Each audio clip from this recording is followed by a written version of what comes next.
Welcome to another installment of the full-length Kings and Generals documentaries. Today we're delving into one of the most pivotal and tumultuous periods in British history, the English Civil War, also known as the Wars of the Three Kingdoms. This tumultuous conflict, which raged across the 17th century, was marked by intense battles, deep-seated religious strife, and a web of complex political problems that tore a nation apart, from the blood-soaked fields of Edgehill to the besieged city of York, and from the epic showdowns at Marston Moor to the siege of Oxford. It was a war that pitted brother against brother, father against son, as opposing forces fought for their vision of England's future. The battle lines were often drawn along religious beliefs, adding a layer of intensity to an already heated struggle.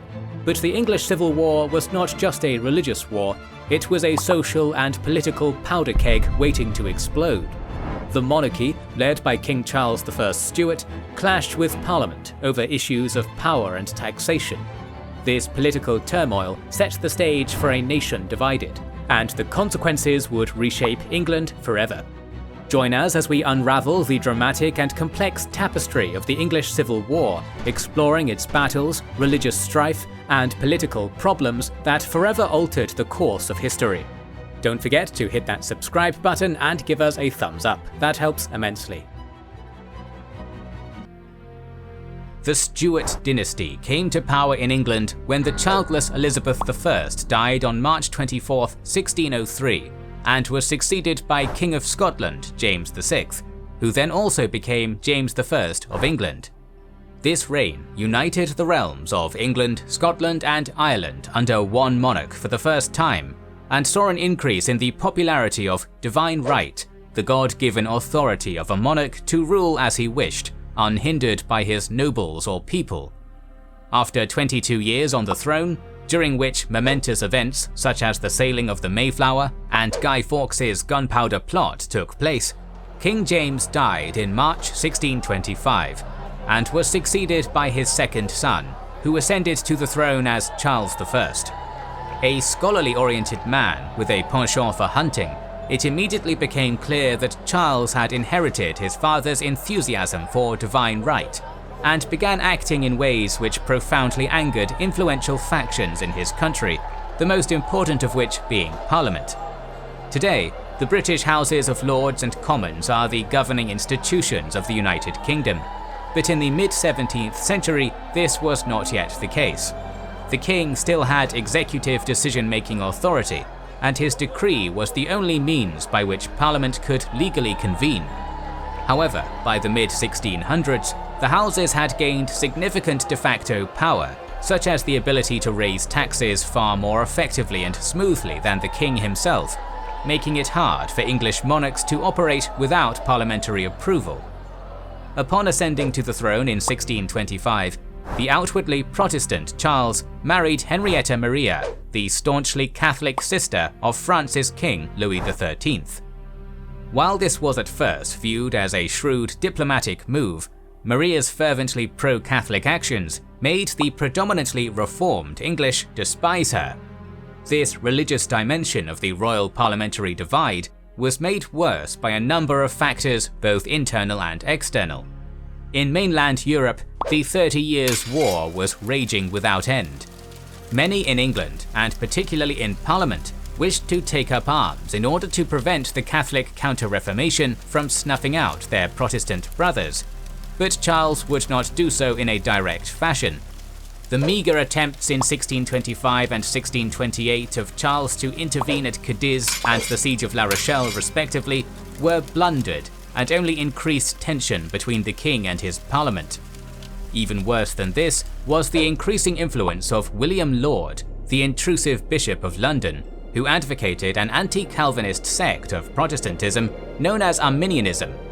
This denomination rolled some Christian practices back closer to those of the Roman Catholic Church, and was viewed as yet another sign that Charles I was dangerously friendly to the hated Papists. All of these factors gradually ratcheted up the tension between Parliament and the monarchy. In short, it was making England a powder keg. More tangible issues were also at the heart of the gulf. the most prominent of which was a growing opposition of the propertied classes in Parliament to the absolute rule of their monarch. The first Parliament called by the king in 1625 got off to a bad start on this front because of that most enduring of issues, taxes. Usually, Parliament would grant a new monarch permission to levy customs duties, called tonnage and poundage, for an entire reign, but for Charles they only gave such permission for 1 year. Parliament did grant levels of funding and taxation that would have been adequate in the past, but that was woefully inadequate when taking into account inflation and other costs. With Parliament continuously unwilling to grant sufficient funding, Charles began to raise money by his own means. Money was borrowed, with the crown jewels as security for repayment. Tonnage and poundage customs were collected regardless of parliamentary approval, and, most annoying to those affected, so-called forced loans were imposed on Charles's wealthier subjects. Overall, Charles raised over £250,000, but these measures caused anger and resentment. Many gentlemen refused to pay and were imprisoned, while others hindered the actions of local collectors and were similarly jailed by royal decree without trial. Because this method of imprisonment was normally only used when the state was in exceptional danger, Charles's use of it was viewed as abuse.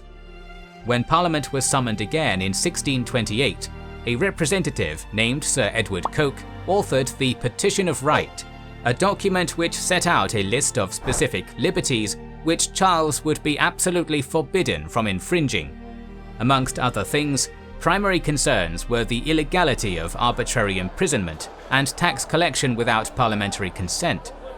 In desperate need of parliamentary approval for funding, the king eventually accepted this document, but it is widely believed that he simply believed he was just reaffirming age-old liberties and was not conceding anything new. One of the main proponents of the petition was a staunch opponent of the king called John Pym, who would later become a parliamentary leader. Tensions escalated further when in 1629 a dispute about continuing royal customs collection was viewed by Parliament as an illegal contradiction of the Petition of Right. When the exasperated king ordered Parliament to adjourn, members held the Speaker, John Finch, in his chair so that the session could not formally end. He was held there long enough for resolutions against Charles's religious reforms and his collection of royal duties to be read out, a slight which was too much for the king. So on March 10, 1629, Charles I dissolved Parliament and arrested some of the ringleaders who had been behind the unrest, inadvertently making them martyrs and providing a rallying cry for those who opposed the absolute rule.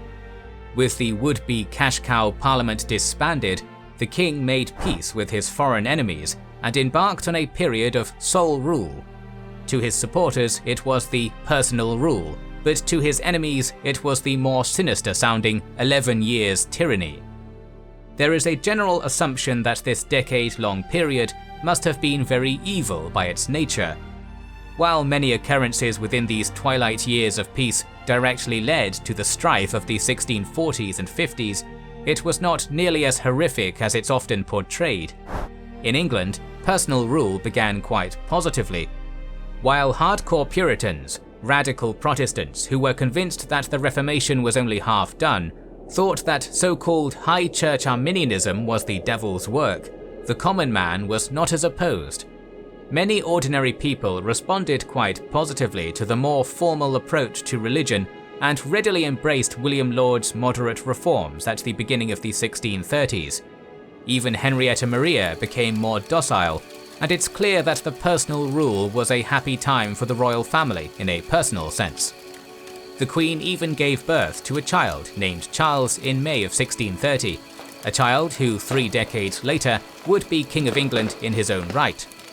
Younger Charles's birth was supposedly celebrated with great enthusiasm across all 3 kingdoms that the Stuart dynasty held sovereignty over, with bonfires lit in the baby's honour. It must have been a happy time which the royals were soon to look back on with sorrow. Later, as a widow in her native France, Maria described her feelings during the 1630s golden years, stating that I was the happiest and most fortunate of queens, for not only had I every pleasure the heart could desire, I had a husband who adored me. In continental Europe, the situation calmed somewhat during the personal rule, with the death of Gustavus Adolphus at Lutzen in 1632. Despite the Swedish king's reputation as a hero of Protestantism, the stalemate which ensued in the aftermath of his passing began to decrease the level of religious fear and paranoia felt in English society. Catholic dominance of the 30 Years' War during the 1620s had conjured a spectre of yet another invasion of the British Isles. With the stalemate, the threat deteriorated significantly, if it was ever possible at all. Meanwhile, Charles proved himself a champion of theatre, painting, architecture, music, and other aspects of high culture. Overall, a Capuchin priest named Father Cyprien reported back to his superiors in France that England is an abundant country and has no taxes. The inhabitants lead a luxurious life, far removed from the poverty of other places. As we will see, however, all was not well in England. Despite the Queen's increasing contentment, her zealous Catholicism was set to be an insurmountable problem for Charles. However much he tried, suspicious Protestant doubters would forever believe that Maria was attempting to use her position to slide England back into the grip of Rome. The Queen's many Catholic attendants who had accompanied her to England also proved themselves an issue, though not in Charles's own opinion. The king actually seemed to find the Catholic courtiers quite charming and found himself able to relax in their company. It is crucial to note in Charles's defense that he does not seem to have been going Catholic in any way, but had polarized interests which made it seem like he was. Specifically, he was tolerant of Catholics and an enemy to the extreme Puritans whom he and his new Archbishop of Canterbury saw as a threat. Upon ascending to that position in 1633, Laud began to overreach his authority and make everything worse for almost everyone who didn't share his own view on church matters. In addition to his Pope-light innovations to the Church of England, which convinced many Puritans that they were gradually being delivered to the Catholic Church on a silver platter, Laud also repeatedly prosecuted Puritans and opponents of episcopacy, the government of a church by bishops. One trial in 1637 became notorious for its brutality, involving 3 men named John Bastwick, William Prynne, and Henry Burton.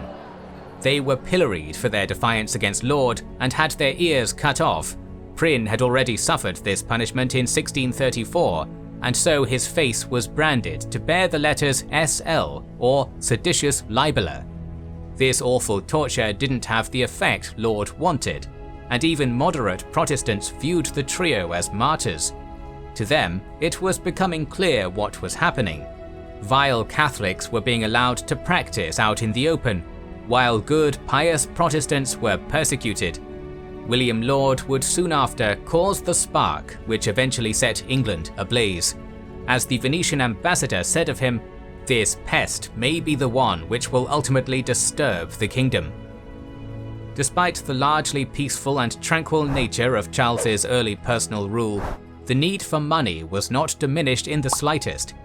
Unwilling to call another parliament to grant him subsidies, a number of creative measures were used to raise royal funds and at the same time bypass Westminster. Predictably, these clever legal tricks were viewed by Parliament as blatant petty cash grabs. The first of these measures was the selling of monopolies over a product or industry to one individual or company, exploiting a loophole in the law that forbade this. Despite raising over £30,000 per year for the king, this policy angered almost everyone else. Merchants excluded by the monopoly were annoyed because they couldn't trade, and regular labourers were annoyed because under monopolies, prices tended to rise in return for inferior products. Most infamous was the soap monopoly. Dubbed popish soap, this product supposedly blistered the hands of those using it, and because of the Catholic Manufacturing Board of the monopolist company, was said to blister the soul of Protestants as well.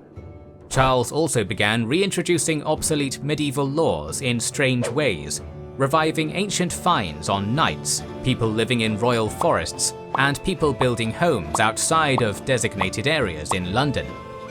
These fines were originally designed to coerce the fined individual into stopping a certain action, moving out of the forest for example. But Charles did not want the individual to cease the action because he wanted to keep fining them and bringing in the money. While this was a technically legal and clever use of the letter of the law, it went against the spirit of the law and was widely viewed as unjust. The king's most infamous fundraising measure was called ship money, which was reintroduced in its original form in 1634. It essentially served as an emergency financial levy in case of invasion, which allowed the king to collect money if there was no time to call Parliament. Maritime counties would contribute funds for the construction of ships, which would then theoretically be used in defence of those counties. It was a fair system if employed as it was intended, but of course Charles I found a way to make it despised. Supported by the meddlesome Archbishop Laud, Charles extended the collection of ship money to inland areas as well, areas which were traditionally exempt due to their lack of a coast. Moreover, the collection of ship money was an emergency levying of funds, and there was no true emergency. However, the king got around this by having his lawyers bring up an old statute dictating that it was the king who determined what was or was not an emergency. So, the king got his money at first. When the ship money tithe was repeated year after year though, it became a massive problem to Parliament. After all, annual monetary tithes are in reality taxes, and taxes could only legally be raised with parliamentary consent, however much the king tried to legally state that it was not a tax. Naturally, all of this generated intense resistance from such individuals as John Hampden, whose actions in 1637 challenging ship money gave him a reputation as a champion of individual liberty. It also connected the parliamentary cause with property rights. Throughout the latter part of his personal rule, opposition began to mount increasingly against King Charles I. However, this opposition could not be channeled into any meaningful change due to the irregular and infrequent intervals in which Parliament convened. Nevertheless, this state of affairs would soon change due to growing unrest to the north in Scotland, where the meddling of one Archbishop Laud was about to trigger a war. Scotland's decentralised and radically Protestant church, known as the Presbyterian Church, had deeply ingrained roots in the country's lowlands and parts of the Highlands. The Scots held on to their native faith lovingly, so when Charles and his administration tried to impose the Anglican Book of Common Prayer on them by royal decree, England's northern neighbour began to implode. Nationalist sentiment was stoked among all the classes, all the way from leading Scottish nobles down to the servant girls, one of whom notoriously threw a stool at the minister in St Giles Cathedral in Edinburgh when he attempted to read from the Anglican book. An organised response came on February 29, 1638, when Scottish lords signed the National Covenant, a pledge to uphold the native Scottish religion at all costs. This covenant pledged loyalty to the king, but on the condition that the Presbyterian Church was maintained in its unmolested form. This covenant circled around Scotland and gained rapturous support on all fronts, with its adherents becoming known as Covenanters. Over the next year, attempts at a negotiated solution failed, and war became inevitable.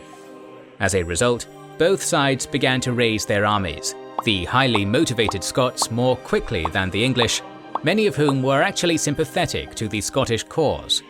Critically, this war footing began to push Charles's finances to the breaking point. To further compound matters, many of his aristocratic financiers were Catholic. The First Bishops' War of 1639 was short and inconclusive, ending with the pacification of Berwick, which both sides realised would not put an end to the conflict. So, both the Scots and the English began preparing for its resumption. However, Charles's war chest had run dry, and with all his sources of finance dried up, he was forced on April 13th to summon what would become known as the Short Parliament, the first in 11 years. After just 3 weeks of subsequent stalemate and frustration on both sides, the king dissolved Parliament again on May 5, 1640. Charles then immediately resumed collection of the hated ship money in order to fund his war. The Second Bishops' War of 1640 was a complete disaster for the king. A Scottish army of 20,000 Covenanters, led by the highly competent Earl of Leven, managed to outmaneuver the English, and not long after defeated them at the Battle of Newbury. Following what was the first Scottish victory on English soil since 1388, Leven occupied northeastern England. As a note, the Earl of Leven, also known as Alexander Leslie, had spent the previous decade fighting in the 30 Years' War in the service of Sweden's Gustavus Adolphus. We've previously covered his contribution to the Siege of Stralsund. To end this disastrous conflict, Charles signed the Treaty of Ripon, the terms of which required that the king pay the Scots £850 per day to maintain their occupation. Now burdened by this new financial drain, in addition to his own army, Charles was once again forced to call a parliament. Holding its first session on November 3, 1640, this would become known as the Long Parliament, because it would not be formally dissolved until March 1660. This time, Parliament was almost totally united against the king, and its more radical Puritan elements, led by the Earl of Warwick, began to dominate affairs.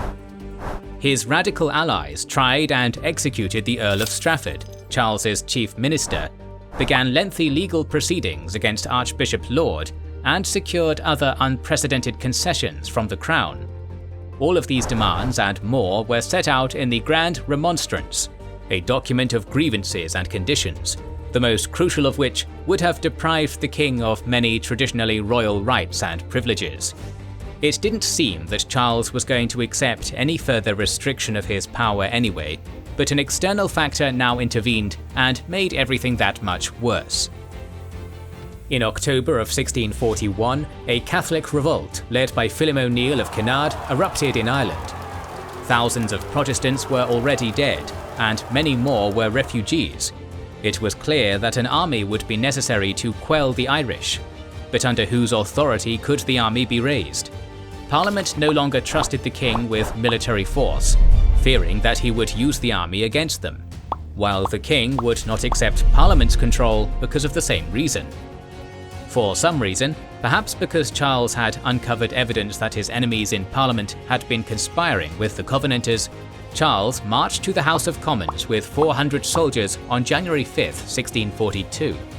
There, he attempted to arrest 5 MPs, John Pym, John Hampden, Arthur Hazelrig, Denzil Halls, and William Strode, the ostensible ringleaders of this imagined Covenanter conspiracy. When this attempt embarrassingly failed, the royal family quickly left London and went to Windsor Castle, fearing that the Parliament-supporting London mobs would be riled into a fury against them. From this point forward, King Charles and his opponents at Westminster edged slowly closer to civil war, with each side unwilling to blink, and both sides hoping that the other would do so first. Charles was able to convince many of his English and Welsh subjects that he stood for the defence of their traditional constitution and Elizabethan church doctrine, while Parliament argued that the king ought to be deprived of his remaining constitutional powers, as it was clear that he could not be trusted to use them. This too attracted many supporters, as did the widespread Puritan desire in Parliament to undertake radical religious reform. In the end, both sides attracted enough support to take the final step towards civil war. By early 1642, Charles had moved his court north to the city of York. Attempting to seize control of the situation in Ireland and assume military authority of their own, Parliament unconstitutionally issued the Militia Ordinance in March 1642, permitting them to raise an army and appoint its commanders. They chose the staunch anti-royalist Robert Devereux, the Earl of Essex, whose father had been executed after an attempted coup against Elizabeth I. Now requiring an army of his own to counter that of his enemies at Westminster, Charles passed the equally unconstitutional Commission of Array, allowing the king's chosen commissioners, usually local nobles, to levy troops from their own regions for service in the royal army. As the twin armies slowly began to grow, Charles marched from his base at York to the armoury city of Hull, arriving outside its gates on April 29th. The city contained a vast amount of arms and ammunition, enough to supply the Royalist army's coming campaign if it became necessary. As it turned out, Charles was out of luck. Hull's governor, Sir John Hotham, had flipped to the parliamentary cause and barred the gates to the king, forcing His Majesty to retreat in humiliation, eventually ending up in Nottingham. It was there that on August 22, 1642, the king officially raised his royal standard on Castle Hill. In what was thought by many to be an ill omen for the coming clash, a storm blew the banner down the following night. The campaign began slowly. On September 9th, Parliament's appointed commander, Essex, established a headquarters at Northampton, with the aim of intercepting Charles's army with his own, and preventing any royalist march on London. The king, meanwhile, was still in a bit of a shaky situation. With only 5 regiments of foot and 500 cavalry troopers by this time, the king's army needed more men.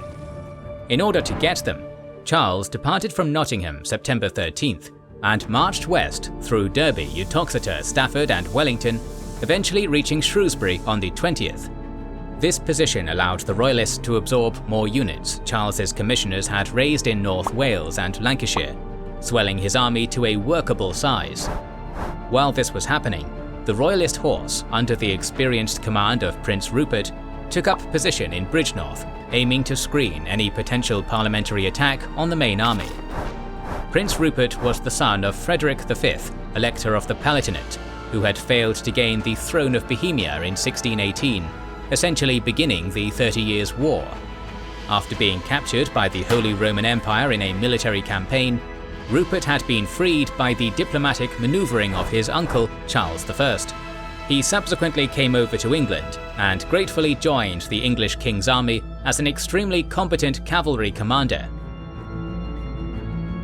Essex subsequently attempted to prevent a royalist thrust towards London and deter further royalist reinforcements by marching towards Worcester. While the bulk of Parliament's field army was ponderously making its way through the scattered villages of the Midlands, Essex sent 2 cavalry regiments ahead to secure the west bank of the River Severn. However, when around 1,000 parliamentary horsemen ran into a similar number of Rupert's royalist horsemen at Powick Bridge, the former were quickly routed and driven off by the prince's superior tactics. This was the first true engagement of the Civil War, and was, according to parliamentarian Hugh Peters, where England's sorrows began. Buoyed by this initial victory, the now enlarged Royalist army began to move out of Shrewsbury on October 12th, with London as its ultimate objective. Charles would march on the Viper's Nest and end the war here and now. A week later, Essex began his eastward march in pursuit, eventually arriving in the vicinity of Kyneton with the aim of protecting Banbury, while Charles and his army were conducting operations from the nearby town of Edgehill. Because of the two sides' inexperience in war, insufficient scouting had not alerted either side to the presence of the other so close by. A Royalist Council of War at Edgehill, held on the 22nd, decided that a 4,000-strong brigade would attempt to seize Banbury the next day. By nightfall, the King's army was dispersing into billets around the Wormington Hills, while at the same time, Essex's army finally arrived at Kyneton. While Charles was staying at the home of Sir William Chansey, Prince Rupert rode to Wormleighton, and seemingly by chance, managed to capture a quartermaster's party from Essex's army, which was nearby. After prying information from the prisoners, Rupert sent a few mounted scouts to Kyneton, who returned at midnight and confirmed that the entire parliamentary army was right there. By 3 AM on the 23rd of October, Charles was aware that Essex was in the area, and an hour later, exhausted officers began to dispatch orders to their men for a general rendezvous near the Edgehill Heights. At this point, the King's Royalist army was between Essex and London, meaning that it could have marched towards London relatively unopposed. However, Charles and his advisors would not back away from the clash, and decided to do a 180, finally meeting the Roundhead army near Edgehill, 3 miles southeast of Kyneton. By the afternoon of October 23rd, the armies of Parliament and King now faced each other across a section of arable land and meadow just northwest of the main slopes. To all those present on both sides, it seemed as though the decisive battle of the war was at hand. With its battle array formed on the level ground just in front of Radway, Charles I's Royalists arrayed their army in 2 lines of battle, opting to deploy in the Swedish-style checkerboard formation rather than in the Dutch style, which would allow the second-line regiments to form a continuous front if needed. Infantry brigades in the first line, from left to right, were led by Henry Wentworth, Richard Fielding and Charles Gerard, while those to the rear were led by Sir Nicholas Byron and John Bellasis. All appear to have been about the same size, for a total infantry force of just over 9,000 men. Opposite them were Essex's infantry, formed up into 3 large but loosely formed brigades of roughly 4,000 men each for a total of 12,000 foot. The central brigade took up a mainly defensive position behind a small hill, while the 2 on the flanks were slightly in front. Most of the cavalry on both sides of the battlefield was present on Prince Rupert's Royalist right wing. He held overall command on this flank, had a unit of 1,000 dragoons, and was opposed by James Ramsay's Parliamentary cavalry. Also on this side of the battlefield was a unit of Parliamentary Dragoon Mobile Infantry and musketeers hidden to ambush in a nearby hedgerow. On the other flank, slightly less numerous Royalist cavalry under Henry Wilmot faced those commanded by the Duke of Bedford. It's said that King Charles visited every unit of his cavalry and all of his infantry formations in order to review his troops and encourage them for the coming battle. He even wished to ride with his army, but was persuaded to retire to the rear with his small lifeguard cavalry reserve, the majority of which had persuaded the king to let them join Rupert's charge. The first major battle of the English Civil War finally began at 2 p.m. with an artillery duel. Lasting for 1 hour, neither bombardment inflicted heavy losses and served more as a loud prelude to the real battle. While this was going on, dragoons on Rupert's extreme right wing were able to discover and eventually repel the Roundhead ambushers within the hedgerow, providing the main cavalry force with a free run at the enemy. With Essex's army unwilling to move first, fighting began when both of the Royalist cavalry wings launched a thunderous head-on charge at their opposition. Using the latest cavalry shock tactics of direct charge imported from the continent by Prince Rupert, the King's horsemen on both flanks swept away Parliament's cavalry, which still used stationary Dutch tactics of firing from saddleback. A unit of Parliamentarian troopers even deserted and joined the Royalists. With both of Essex's mounted wings swept off the field, it seemed like the time was right for the King's horse to pivot and launch the coup de grace against Parliament's flank and rear. However, due to the indiscipline of its commanders and individual soldiers, who were flushed with the glory of victory, they instead continued chasing the routed enemy.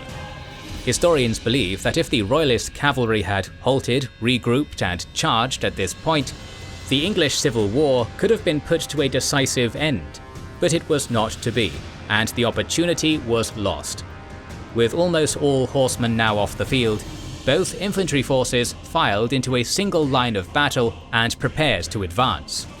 Musketeers blasted away and softened up the opposing foot, before the pikemen, wielding their 16-foot-long weapons, came into contact and engaged in a so-called push of pike, a shoving match during which the two sides literally pushed each other until one broke.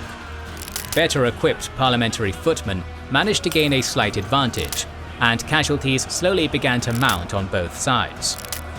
Now that all of the Royalist cavalry had victoriously left the field, 2 Parliamentary Reserve cavalry units under Sir William Balfour and Philip Stapleton, which had previously been hidden behind a small hill, struck the flanks of Byron's unit. After subsequently bursting through the Royalist centre, Balfour managed to disable a few of the enemy's artillery pieces. Without knowing it, they had also come extremely close to capturing the king's sons, Charles and his brother James. In the midst of the fighting, the king's royal standard was seized by the parliamentary infantry, but was then recaptured by a royalist cavalry officer. By late afternoon, inexperienced soldiers on both sides were shaken by the experience of battle, and by dusk, Rupert's cavalry returned and stabilized the situation. Neither side had any further stomach for the battle, and both backed off at nightfall. By the time morning came, the Royalists had retreated from the field, and the battle ended as a stalemate. The 1,500 dead soldiers was a small casualty count when compared to the horrors on the continent, primarily due to the terribly cold night which followed the battle at Edgehill, which helped to seal the fate of many injured troops. After the brutal and inconclusive Battle of Edgehill, the Earl of Essex's battered and demoralised parliamentary army retreated north to the safety of Warwick Castle. Meanwhile, jubilant at the news of his army's victory, and urged by his firebrand cavalry commander Prince Rupert, King Charles I ordered a measured advance towards London. He advanced via Banbury, which capitulated on October 26th, then took Oxford, the city which would become the Royalist cause's beating heart throughout the First War. While the main armies of both factions thrust and parried each other's blows near England's great capital city, the embers of conflict also burst into flames in the outlying counties. In the north, the Earl of Newcastle, Charles's appointed military governor in the region, assembled a small but disciplined army and faced off against the Parliamentarian Lord Fairfax and his prodigious son and second-in-command, Sir Thomas. Throughout the course of 1642, Newcastle gradually gained the upper hand in Yorkshire, pushing the anti-Cavalier forces back to Selby. He enjoyed such success that in December, the Earl even received royal thanks for his service. In the West Country, Royalist and parliamentary forces fought a small-scale war of raids and counter-raids near the Welsh border, a state of affairs that would continue well into 1643. In this theatre too, the king's men gained the upper hand. As the war on the periphery continued, the king's main army resumed its march on London after stopping at Reading to consolidate. However, this delay allowed Essex to overtake his opponent by moving via Northampton, reaching London before the Royalists got there. The armies clashed again on November 11th, when Royalist troops under Rupert caught and badly mauled 2 regiments of parliamentary horse near Brentford, a key staging point on the way to London. Much like they had at Edgehill, the Prince's victorious troops went too far instead of consolidating their position. This time, rather than simply taking Brentford as a prelude to moving on to London, his men looted it. While this plundering was gentle when compared to the ravages of the 30 Years' War on the continent, inhabitants of nearby towns began forming into a citizens' army, prepared to resist further attacks. When the Royalists approached the village of Turnham Green, only a few miles from London, they were opposed by a ragtag army of 24,000 parliamentarians, composed of men from the capital's trained bands, Essex's beaten army, and hastily armed civilians. Against this defensive bulwark, there was nothing Charles's army could do. The Royalist host was already short of supplies, and still depleted in numbers after Edgehill, and moreover, if the apparently imminent Battle of Turnham Green became a true battle, the killing of London's ordinary people, however armed they were, would likely turn the country against its king even more. So, after an incredibly tense standoff lasting almost all day, the Royalist army turned and withdrew at dusk. This was a pivotal moment in the war, for the Royalists had failed to retake the city, and its massive wealth, industry, ports, and strategic value would remain a keystone of parliamentarian power. After this anticlimax, Charles dispersed his army to winter quarters in Oxford and the surrounding towns, where support for the king was most pronounced. Over that winter, the famous university city was transformed into an alternative military capital for the Royalist cause. While the king's army put down roots for the cold season, Essex's still numerically superior force concluded the year by besieging and capturing Reading. After this, with disease and many other issues plaguing both armies, a stalemate set in. Essex wintered in the Thames Valley, where his army was dormant until the campaigning season of the next year.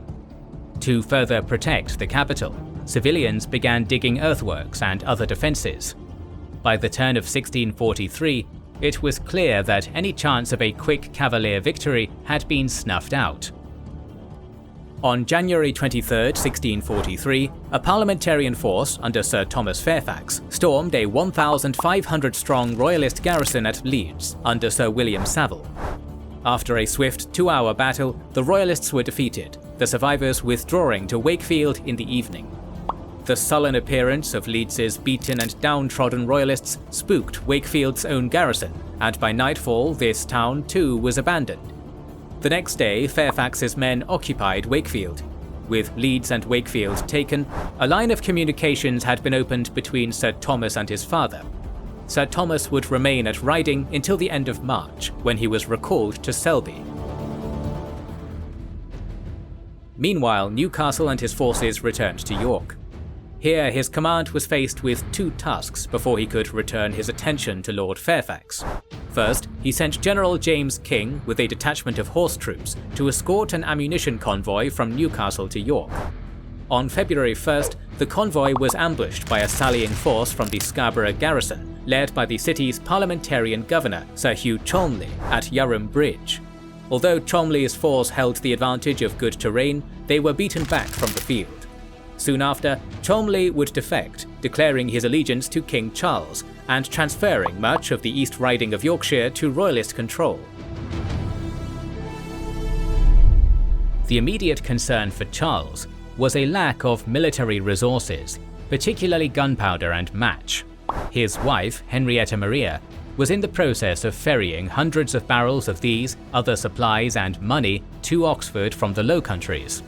However, until he received these critical munitions, the main Royalist army was unable to undertake any proper offensives. Failure to capture any of the major port towns of the south meant that the Queen's convoy had to dock at the northern coastal town of Bridlington, which was under Newcastle's control at the time. For the time being, a wedge of Parliamentarian-held territory sat between the king and his much-needed supplies, a fact which made the Yorkshire campaign of 1643 even more vital. While the Queen took residence in York, Newcastle fought the two Fairfaxes for supremacy over Yorkshire's valuable clothing towns.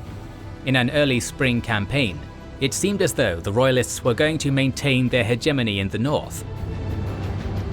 Lord Fairfax found himself in a precarious situation at Selby, having little support. With Newcastle's main army at York and the defected Cholmondeley holding much of the East Riding, Fairfax's power now lay solely in the West Riding. Sir Thomas Fairfax was ordered to bring what men he could to join him at Sherburn, as Newcastle's forces were in a good position to intercept them on their way to Leeds. Sir Thomas soon returned from the West Riding, bringing a small force of musketeers and horses, supplemented with a large body of clubmen, local volunteers armed with whatever weapons they could find. Sir Thomas was given the task of creating a diversion for his father's march by engaging the small Royalist garrison at Tadcaster. During the march, his troops passed through the old medieval battlefield of Towton before making their way to Tadcaster's outskirts. The Royalist garrison of 3,000 to 4,000 men, seeing Sir Thomas's large host approaching, promptly abandoned the town to the Roundheads. Newcastle had planned to send a large horse contingent to intercept Lord Fairfax's march, but with Tadcaster fallen, he feared his intelligence reports were off, and that rather than advancing to Leeds, Lord Fairfax was actually moving against him at York. Having this train of thought in mind, Newcastle deployed his army in an order of battle on Clifton Moor. The diversion by Sir Thomas's command had played out perfectly, causing the Royalists to question their enemy's movements and intentions. However, finding Tadcaster abandoned, Sir Thomas opted to destroy the enemy earthworks in the town, causing much delay, while a sizable contingent of Royalists crossed the River Wharfe at Thorpe Arch, just north of Tadcaster, and was advancing rapidly on his position. The Royalists were led by Colonel George Goring, who was a capable yet often erratic cavalier. Sir Thomas's force marching against the Royalists was slightly larger than Goring's, but Sir Thomas only had 150 horsemen, compared to Goring's complement of around 1,000 horsemen and dragoons. The remainder of the Parliamentarian command consisted of foot, musketeers, and clubmen. Sir Thomas was faced with a difficult task, withdrawing in the face of an enemy numerically superior in horsemen across two large areas of open ground, Bramham Moor and Winmore. The area of Winmore, closest to Seacroft village, was known locally as Seacroft Moor. The Roundheads began their march onto Bramham Moor with the Royalist horse hot in pursuit. Offsetting his numerical inferiority by utilising country lanes, Fairfax intended to bottle up the Royalists long enough for his foot units to reach the enclosures between Bramham Moor and Winmore. Continuing his steady withdrawal until his foot had enough time to cross Bramham Moor, Sir Thomas was outraged to find that his foot troops had not moved an inch from their positions. With the Royalists fast approaching, Sir Thomas opted to divide his foot companies into two divisions, sending them across the moor, protecting their rear with 3 troops of horse. By now, the Royalists had deployed on the moor in 3 equal contingents, and were continuing to shadow the Roundheads' withdrawal, maintaining several hundred yards distance. Before long, Sir Thomas's forces reached the enclosures between Bramham Moor and Winmore, but the situation rapidly deteriorated when the men reached the town of Kithall. Here, the men broke ranks to seek a drink on that hot day, and the Parliamentarian forces' cohesion became disrupted. A crisis point was being reached in the battle. When Sir Thomas's column emerged from the enclosures onto the moor, Goring's men were shadowing them a few hundred yards to the north. Before the Parliamentarians could manage to reach the safety of Seacroft village, Goring turned his men into battle lines and charged the disrupted Roundhead ranks. 1,000 horsemen bore down on Sir Thomas's men, who stood little chance in their exposed and greatly disordered columns. The Parliamentarians, greatly pressed by the Royalist horse, soon fell into panic and disarray. The militia clubmen fled almost immediately, while the remaining companies of foot and musketeers put up a slightly better defence. But when the infantry discharged their muskets, they found themselves defenceless against the Royalist horsemen. Heavily outnumbered, Sir Thomas's mounted troops decided to abandon their comrades in the foot companies to their fate. Most of the Roundhead horsemen managed to retreat, but few of the foot companies and musketeers could escape their current predicament. The Parliamentarians had been well and truly beaten at the Battle of Seacroft Moor. Over 800 prisoners were taken, along with about 100 to 200 men killed. Sir Thomas Fairfax would describe the battle as the greatest loss we ever received. On March 30th, one of Newcastle's subordinates, George Goring, soundly defeated the Northern Parliamentarians at Seacroft Moor near Leeds. Unwilling to be defeated so easily, the Fairfaxes got back at him in May.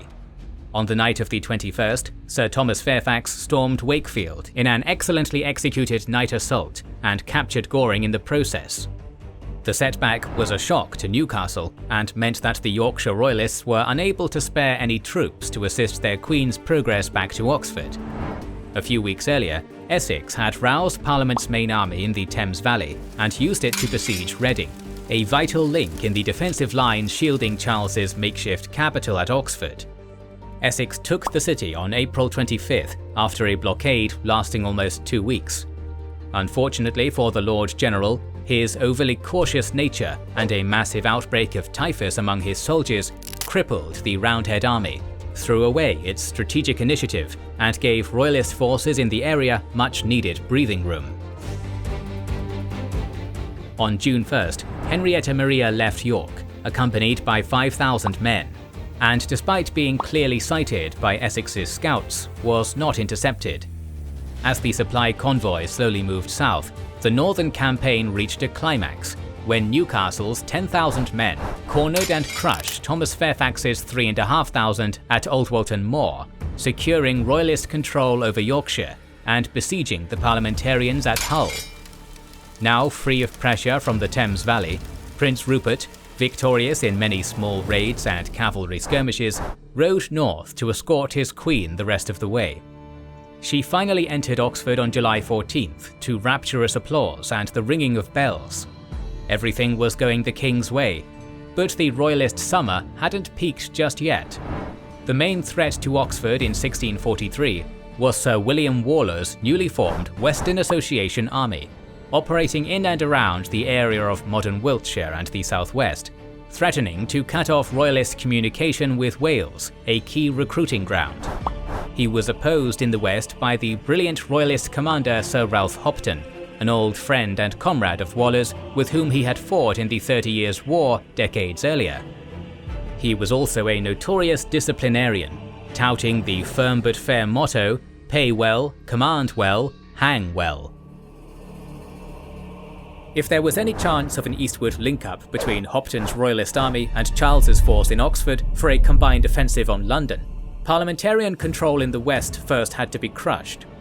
Back on May 16th, Hopton had defeated the Roundheads at the Battle of Stratton in Cornwall, and his rapid progress into Devon had encouraged the king to send him reinforcements under Prince Maurice and the Marquis of Hertford. On June 4th, Hopton's army was reinforced at Chard, bringing his combined strength up to 4,000 foot, 2,000 horsemen, and 300 dragoons, as well as 16 cannon.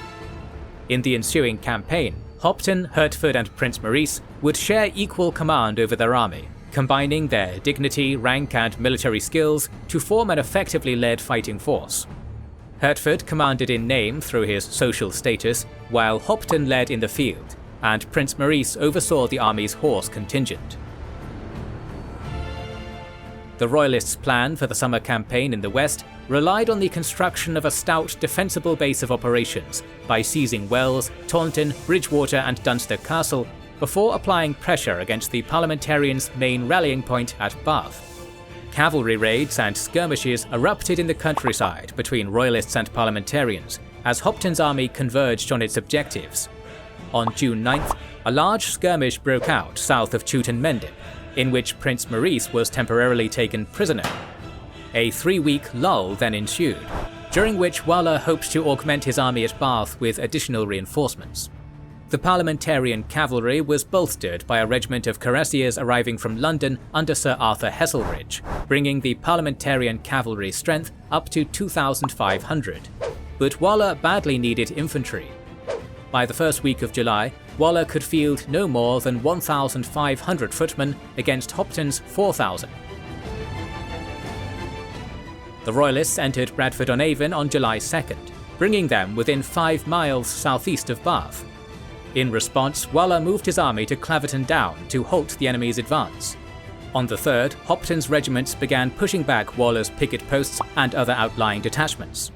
With pressure bearing down on him from Prince Maurice, whose horse regiments attacked Claverton, and with Hopton's foot regiments pursuing Waller's troops through Bath Easton, the Parliamentarians were forced to make a hasty withdrawal into Bath.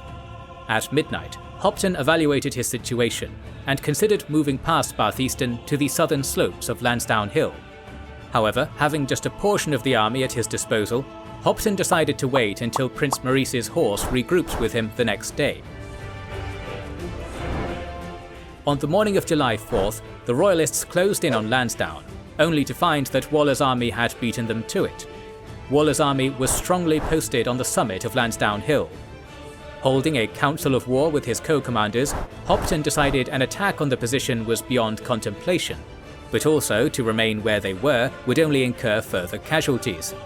Just after midday, the Royalists pulled back to Marshfield, with Hopton covering their withdrawal. Waller knew that the Royalists would try to make a move to capture Bath from the north by advancing along the ridge of Landsdown Hill. And so, just after dawn on July 5th, he manoeuvred his army along the Roman road which runs through Landsdown and set up on the north escarpment in order to counter a Royalist advance from Marshfield. At the top of the hill, Waller instructed his foot companies to build crude breastworks astride the road ascending the hill, while simultaneously throwing out a cavalry screen to probe the Royalist picket outposts. Waller's horsemen soon located and engaged the Royalist outposts and began skirmishing with them, harrying them back onto the main Royalist body at Marshfield. Roused into action by this challenge, at 8 AM, Hopton deployed his army, setting it in motion towards Landsdown Hill. He used Tog and Freezing Hills as the axis of his advance on the Roundhead lines. Skirmishing continued inconclusively around Tog Hill for another 2 hours, but Hopton and his co-commanders knew they would gain little from these small actions besides exhausting their limited ammunition supply. At 10 that morning, the Royalists began to withdraw back to their camp at Marshfield to rethink their strategy. But before Hopton's army had moved even a mile, Waller sent out most of his horse and dragoon squadrons in pursuit. The timing of his attack was perfect. The Roundhead horsemen sent shockwaves of panic and confusion surging through the ranks of the Royalist rearguard. Only a stout defence by Hopton's Cornish foot regiments in the centre, and a timely intervention by Lord Carnarvon's regiment of horse prevented Hopton's withdrawal from turning into a complete rout. Gradually, more and more Royalist units wheeled about and rushed to join in the action raging at Tog and Freezing Hills. Eventually, the Parliamentarians were driven back after hours of bloody combat. The Parliamentarian horse squadrons were steadily pressed back along Freezing Hill, and soon came under a galling enfilading fire from Royalist cavalry and musketeers. The Roundhead ranks fell into a bout of confusion. However, the Parliamentarians soon rallied and put up a stiff resistance of their own, slowing Hopton's progress. By the early afternoon, the Royalists held firm control of the ground before Waller's position on Landsdown Hill. Hopton, however, was still less than enthusiastic about launching what he saw would be a costly frontal assault on Waller's prepared position on the high ground atop the escarpment. As Royalist troops waited for orders in the valley below, they came under an intense artillery barrage from the Parliamentarian guns atop the hill. Hopton's Cornish foot regiments impatiently pleaded with Hopton to charge Waller's cannons. Finally relenting, Hopton ordered both his horse and foot regiments to storm the enemy position. The Royalist horse charged up the centre through Freezing Hill Lane, as musketeers attempted to drive out the Roundheads from the woods on either side of the road. It was hoped that the infantry would then be in a position to outflank Waller's line. Unfortunately for Hopton, the Royalist horse squadrons were repulsed in the centre with heavy losses, and it was only through Colonel Sir Bevil Grenville that they managed to maintain the attack's momentum. Spotting the Royalist squadrons in the centre falling back in disarray, Grenville led his Cornish pikemen forward, advancing up the hill with musketeers supporting his left and cavalry holding the right. Their movement partially concealed by a wall on the left side of the road, the Cornish pikemen steadily pressed ahead to the top of the escarpment, where they came under murderous fire as they crested the hill. The advance came screeching to a halt, and Sir Arthur Heselridge's regiment of horse charged the stubborn Cornishmen 3 times as the Royalists tried desperately to cling to their position on level ground. Grenville was killed, fighting at the head of his pikemen. For a decisive moment, Grenville's defence had broken the offensive spirit of the Parliamentarian horse squadrons. Waller began pulling his men back to cover behind a stone wall, about 400 yards behind his breastworks. The Royalists were now faced with the challenge of overcoming a second strong Parliamentarian defensive line. The battle was grinding into a stalemate, as the exhausted Royalists were unable to muster the strength to press onwards against a second enemy line of defence and be subjected to even more withering fire.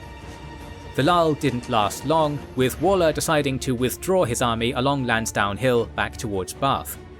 The fatigued Royalists, low on ammunition and unable to follow up their hours-long battle with a rigorous pursuit, allowed the Parliamentarians to retreat before them.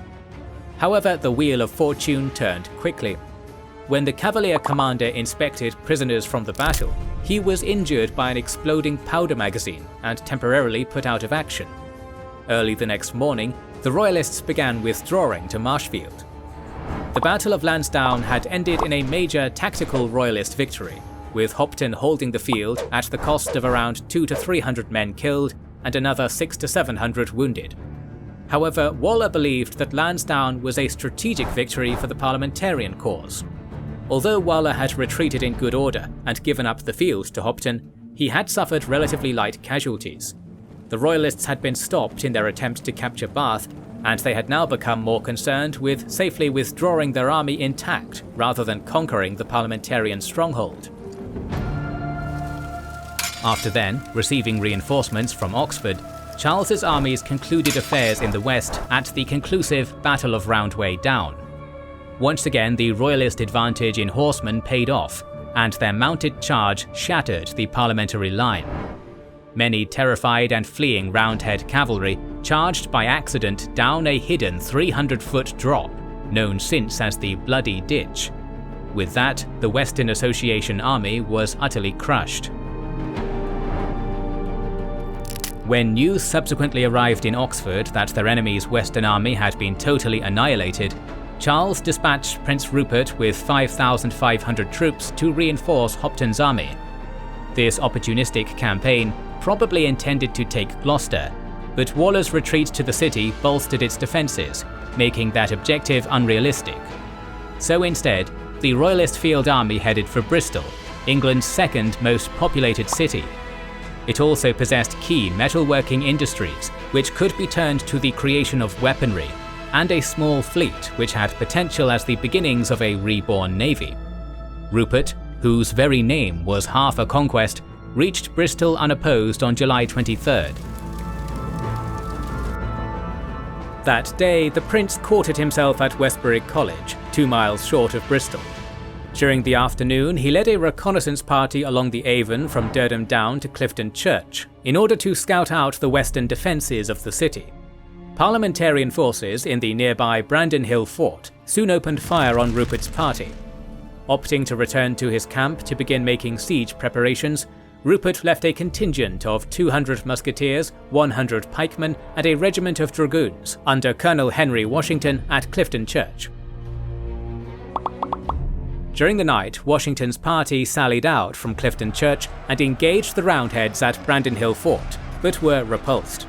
More skirmishing across the lines continued throughout the day. Meanwhile, to the south of the River Avon, Prince Maurice's Cornish army began digging entrenchments in preparation for the siege. Cannons were brought up from the rear to form siege batteries. On July 24th, Prince Rupert demonstrated in front of the defences of Bristol, sending an officer and trumpeter to the city walls with a message for Colonel Nathaniel Fiennes, commanding the Bristol garrison. Rupert ordered Fiennes and his men to stand down, but the colonel refused. Rupert crossed the Avon with his retinue the next day to meet with Prince Maurice in a council of war to determine how best to take Bristol. The main question was how best to take the city, by a slow, methodical siege or with a direct assault on the works. Prince Maurice and many of his officers in the Western Army implored Rupert to commence a traditional siege operation, but Rupert and his officers favoured an immediate assault on the position.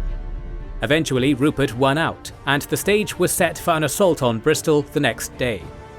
The plan for the storming of Bristol called for an assault to be made at daybreak. In order to identify friends from foes between the two armies in the confusion of battle, the password Oxford was given out to the Royalist ranks, and every soldier was to wear a green emblem or article of clothing. Prince Maurice's Cornish footmen were formed into 3 columns, with the intent of storming the walls on either side of the Temple Gate. The plan called for a signal shot to be fired by the various siege batteries at 4 a.m. At 3 o'clock on the morning of July 26th, however, the impatient Cornish foot columns began setting off for the attack. Seeing this, Prince Rupert ordered the signal guns to open fire, commencing the general assault. On the northeast side of the city, a brigade under Lord Ganderson assaulted Stokes Croft and Priors Hill Fort, but they were repulsed with high losses, and Lord Ganderson was mortally wounded. More bad news soon arrived when a small bomb placed on the gate at Stokes Croft failed to explode. Colonel John Belassis's brigade assaulted the Windmill Hill Fort, but without scaling ladders they could not climb over the walls and fill the ditches with fascians. Seeing the brigade retreating in disorder, Prince Rupert personally rode out to rally the regiments, bringing them back up to the line for a renewed attack on Windmill Hill, but they were still unable to gain headway. Colonel Henry Wentworth led his brigade into a hail of withering fire at the Windmill Hill Fort and was soon repulsed.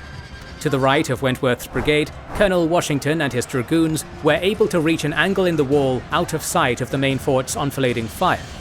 Wentworth's men soon followed Washington's lead.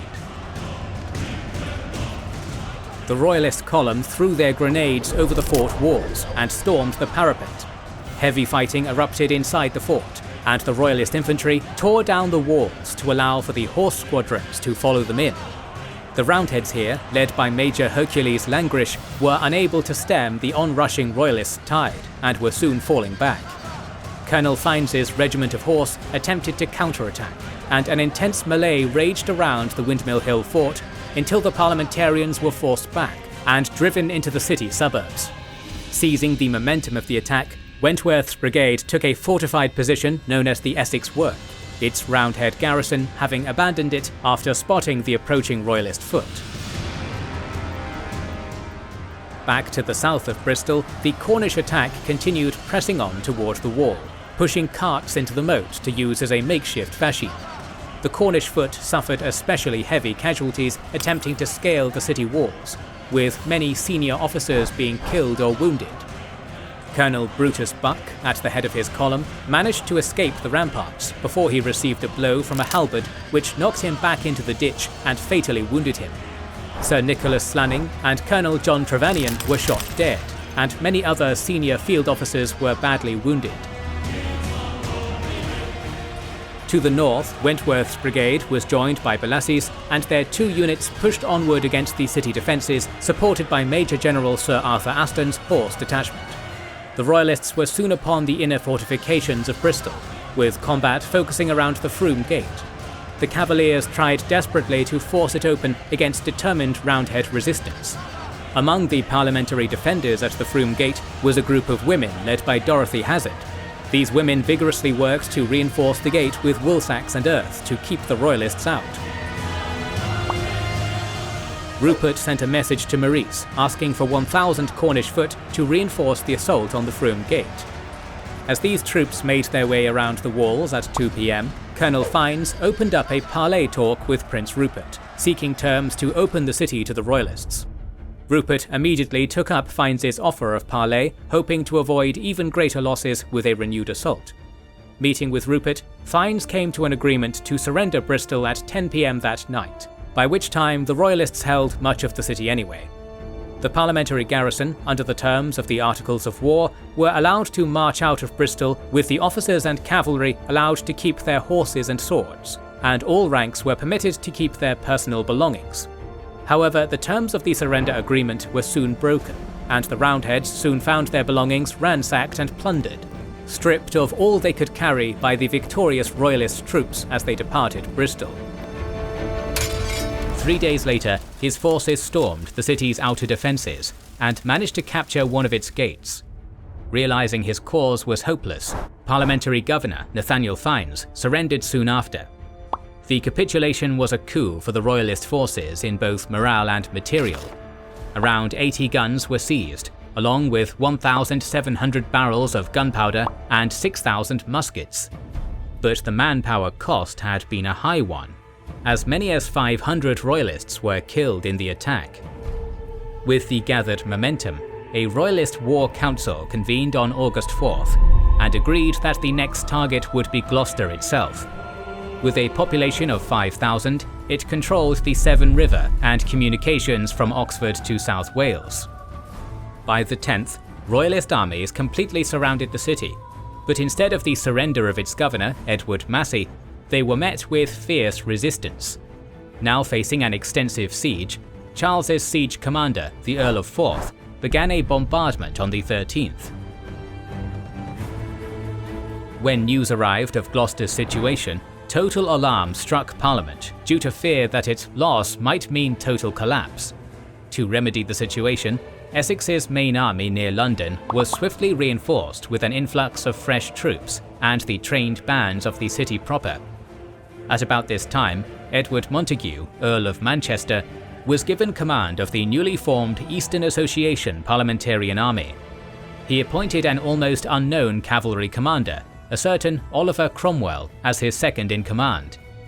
On August 25th, Essex's enlarged main army managed to save the beleaguered Parliamentarian bastion in the west. Despite suffering multiple Royalist attempts to hinder his army's progress, Essex reached Prestbury Hill, from which he could see the spires of Gloucester's great cathedral on September 5th. From there, the Thames army fired off a number of cannons to alert the city garrison that relief was close at hand. On the same day, Charles's almost months-long investment of Gloucester came to an end with total failure, his army withdrawing to Bristol. Nevertheless, Essex's now vulnerable position provided the Royalists with a great opportunity to win the war anyway. The presence of London's trained bands in the field army meant that if the Cavaliers could bring Essex to battle and defeat him, a significant part of the capital's defenders would be lost with the army's destruction. Realizing the danger, the Lord General tried to trick his Cavalier opponents by moving up to Tewkesbury, feinting as if he was either going to march in a wide arc back to London using the northern route, or intended to invade Wales. When his ruse failed, Essex boldly made a run for safety via the southern route on September 15th. He almost succeeded, but Prince Rupert's scouts detected the movement, caught up with the Parliamentarians via a more direct route, and savaged their dangerously overextended army at Oldbourne Chase. This forced Essex to delay his march, and allowed Charles's army to overtake his own. The Royalists occupied the town of Newbury on the gloomy afternoon of September 19th, thereby putting themselves in a superior position between London and Essex, forcing the latter to rest on high ground south of Enbourne village. Defying his usually cautious nature and unwilling to stay on the back foot, the Earl of Essex roused his army, composed of 8,000 infantry and 6,000 cavalry, just before dawn. The general rallied his vanguard, asked whether they were willing to fight, and was met with the reply, "Let us fall upon them. We will, by God's assistance, beat it from them all." With that, Essex led his vanguard of 4,000 infantry and a small number of mounted men out at 6 AM towards the strategic height of Round Hill. The Royalist forces hadn't properly reconnoitred the battlefield, and thus hadn't realised the escarpment's importance. So with relative ease, the Parliamentarians took the defensible position. The Cavalier army, made up of 7,000 infantry and a formidable 7,500 cavalry, began filing out of Newbury a few hours after the Parliamentarians assembled. While the main force organised itself, the energetic Prince Rupert rode out with 900 musketeers and some cavalry to take Round Hill himself. However, he was shocked to discover that the strategic high point was strongly defended by around 2,500 Parliamentarian soldiers, whose presence blocked the Royalists. Realising he couldn't make progress with his current strength, Rupert left the infantry under Colonel George Lissell and rode back to Newbury. News of Round Hill's capture by the Roundheads alarmed the Cavalier leadership, but a swiftly organised war council quickly decided what the objectives and deployment for the day would be. With their plans finalised, Charles I's Royalist army began deploying on a north-south axis in 3 main sections. A relatively small number of troops, under William Vavasour's overall command, were stationed on the right wing, in the enclosed Kennet River Valley. In the centre, attacking Round Hill, were placed Sir Nicholas and John Byron. Prince Rupert and the majority of Royalist cavalry arrayed on an open area called Wash Common on the left, closer to the Enbourne River. England's second Stuart king raised his royal banner on a hill in the northern Kennet Valley area of the battlefield. It was on this front that the day's first action took place, provoked by Parliamentarian artillery fire raining down from Round Hill. Vavasour's royal regiments advanced in the valley's enclosed terrain and amidst dense hedgerows, moving forward on land which was far better suited for defence rather than attack. After a brief, terse clash on this northern flank, the Royalist foot was easily blunted, with heavy losses. However, sensing an opportunity, the triumphant Parliamentarian foot launched an attack of their own. This thrust gained some ground, and managed to unbalance Vavasour's ranks, but the intervention of Charles's Lifeguard cavalry blocked it. For the remainder of September 20th, both sides avoided closing with one another on the northern front. On the approaches to Round Hill, the 2 Byrons and their respective infantry and cavalry units advanced up the slope in an attempt to dislodge the Parliamentarians on top. However, their march was spotted, and they were met with fierce resistance from ranks of musketeers and emplaced culverins.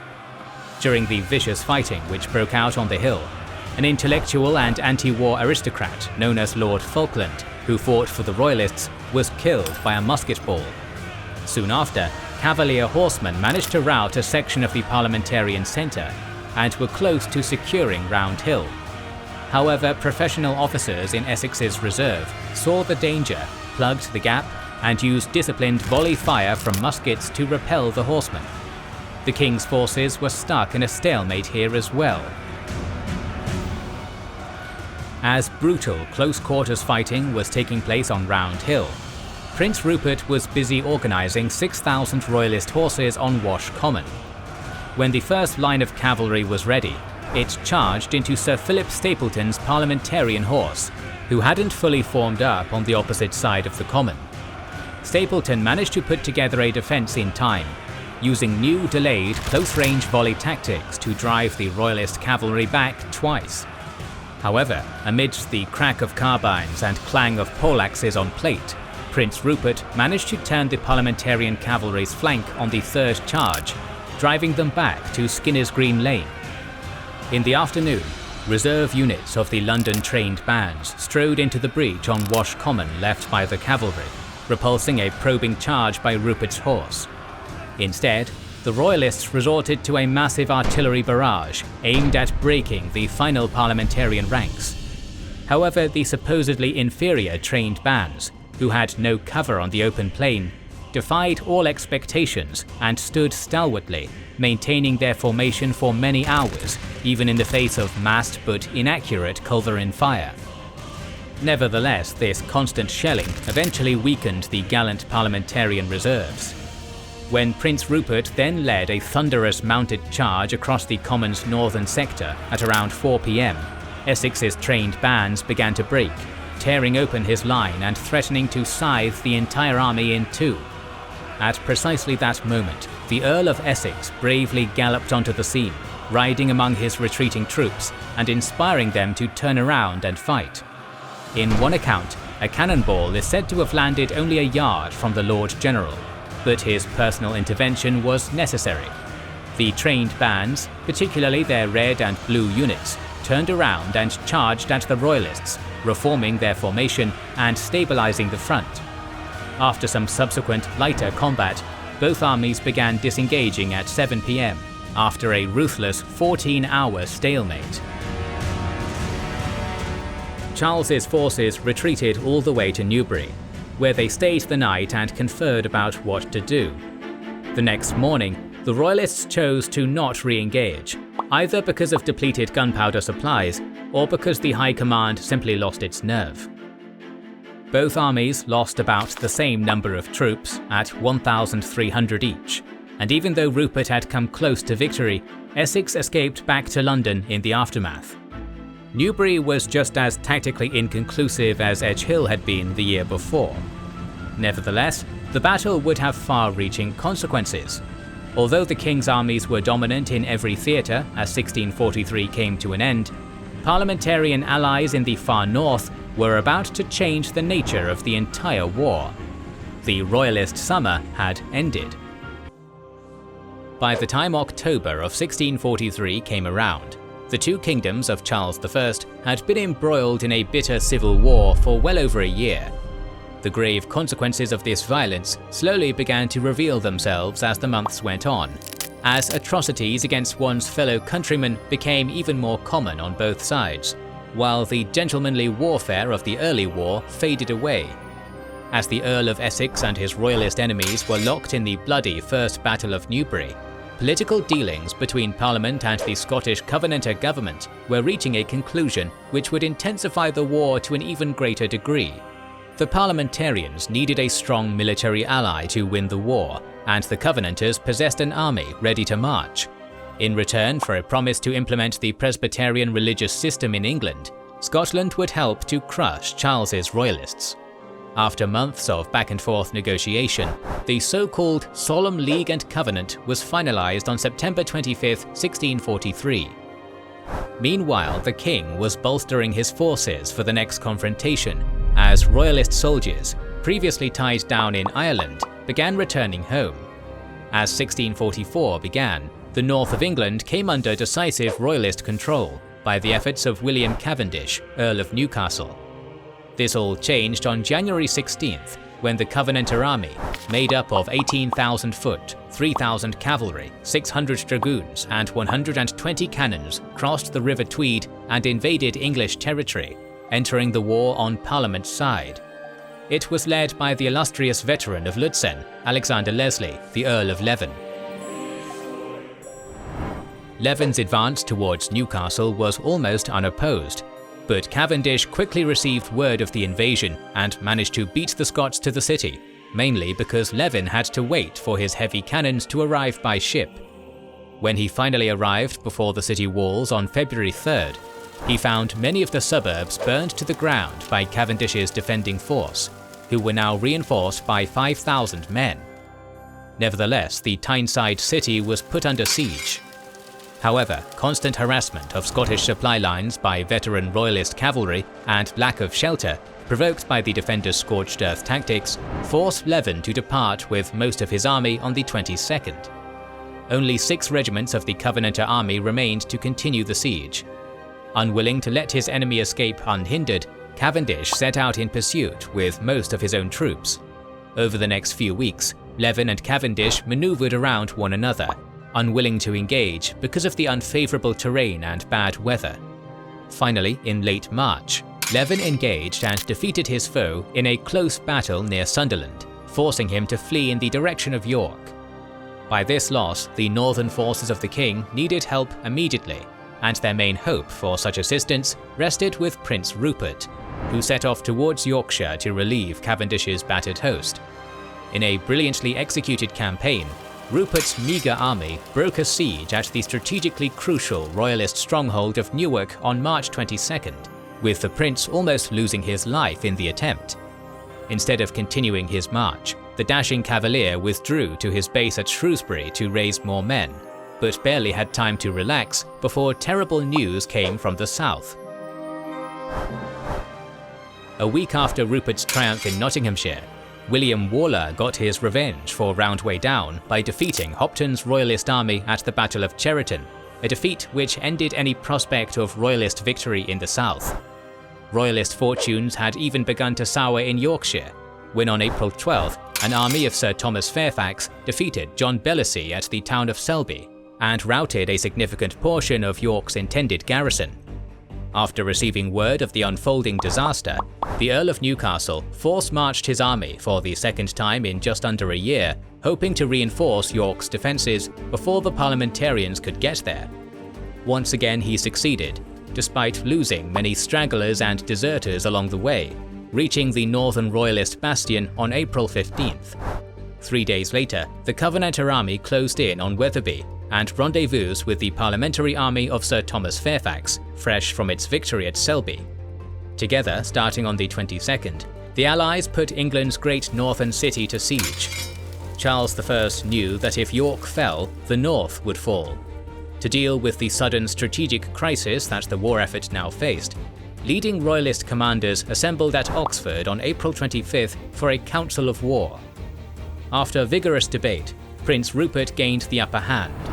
It was decided that the remnant of Hopton's defeated army would be absorbed into Charles's central army at Oxford, and this newly bolstered force would stay on the defensive. Meanwhile, Rupert himself would raise several thousand troops and go north to relieve York. With that decided, Rupert arrived back in Shrewsbury on May 6th to begin mustering his own men. On that same day, on the other side of England, the Eastern Association Army under Manchester and Cromwell took Lincoln, freeing them up to start marching to Yorkshire as well. Rupert's march began later in the month, with an attempt to assert Royalist authority in Lancashire. He first bypassed the firmly Parliamentarian town of Manchester, but subsequently seized and ravaged nearby Bolton. After fighting for the town came to an end, no mercy was given, and up to 1,000 soldiers and civilians were slaughtered. This massacre helped bolster Parliamentarian propaganda. After all, if the king was relying on such butchery of English people to win this war, was he truly their king? In Bolton, Rupert received a welcome surprise when 5,000 Royalist cavalry joined his army from the northeast. These were the Earl of Newcastle's horsemen, who had been prudently sent away before the siege began, as cavalry would be useless in such a situation. As Rupert secured Liverpool and cemented Royalist control of Lancashire, the king disregarded the southern defensive strategy and embarked on a military campaign in the region.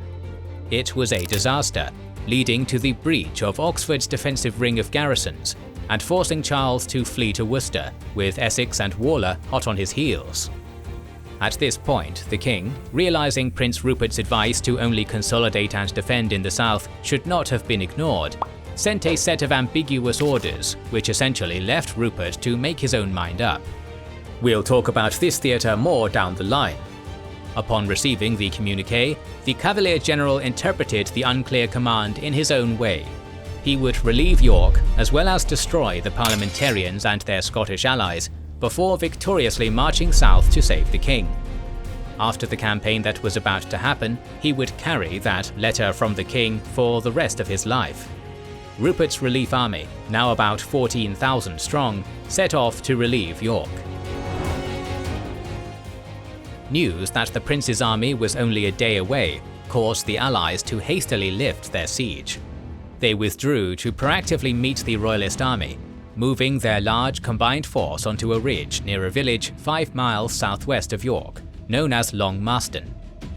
The Knaresborough Road, which Rupert was using to march his army, crossed immediately in front of this ridge, with the River Nid behind it.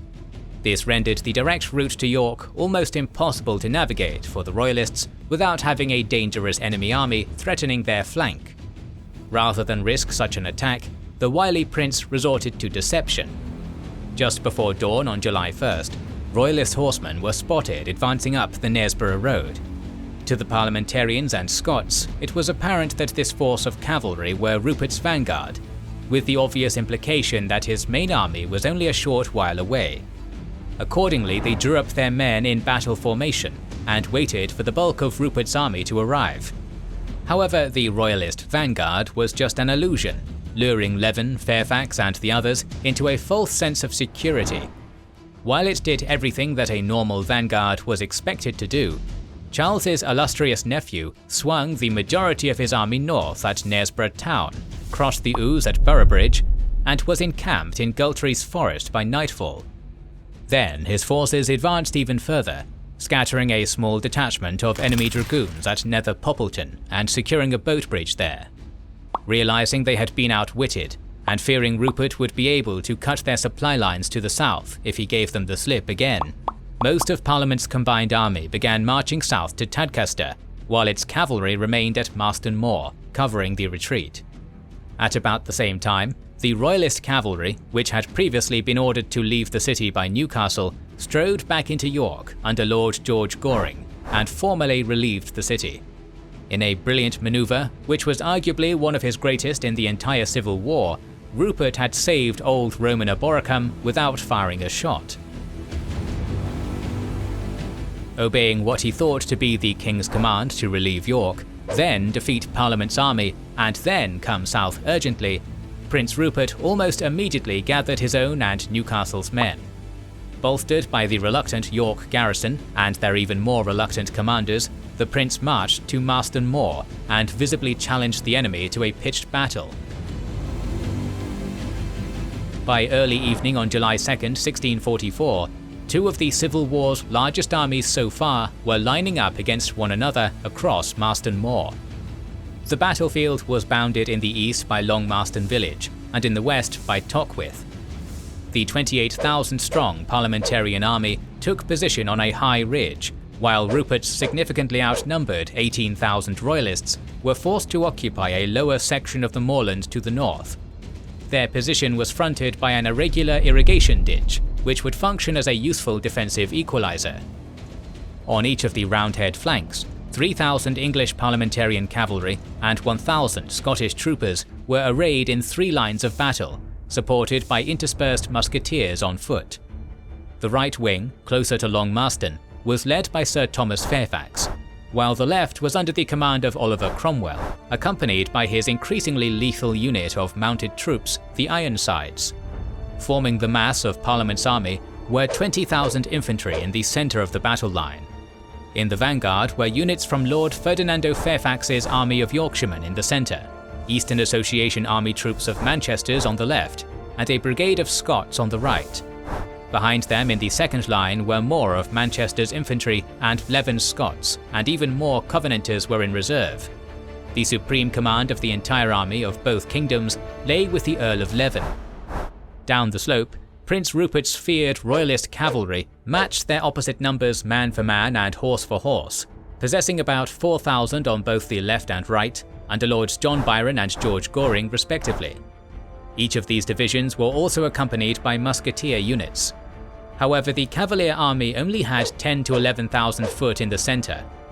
It was drawn up in the Swedish style that Rupert had witnessed firsthand during his service on the continent, and was led by the Earl of Newcastle, Prince Rupert himself, and a number of brigade commanders. After a wait of several hours, the battle finally began at about 7:30 p.m.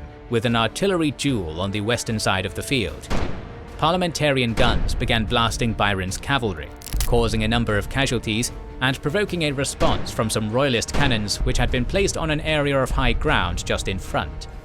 This shelling caused some chaos in Cromwell's own ranks, and the death of his own nephew. The Roundhead commander kept his cool, responding by ordering his guns to advance with 2 infantry regiments as backup. Foot regiments of Prince Rupert and Lord Byron marched out to meet them, and a short firefight took place, badly mauling the Royalist units and forcing them into retreat. This triumph heralded an all-out Parliamentarian infantry running march down the ridge slope, as thunder began to crack and lightning flashed from above.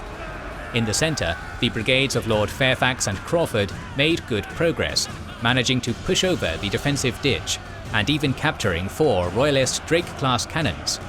However, not all was going the Parliamentarians' way, for the Scottish infantry under Bailey had a more difficult time breaking through the enemy's ranks, bogged down by the cavalry action taking place next to them. On the battlefield's eastern wing, Sir Thomas Fairfax opened the fighting by charging 400 mounted vanguard under his personal command against a similarly sized unit of Royalist cavalry opposite him.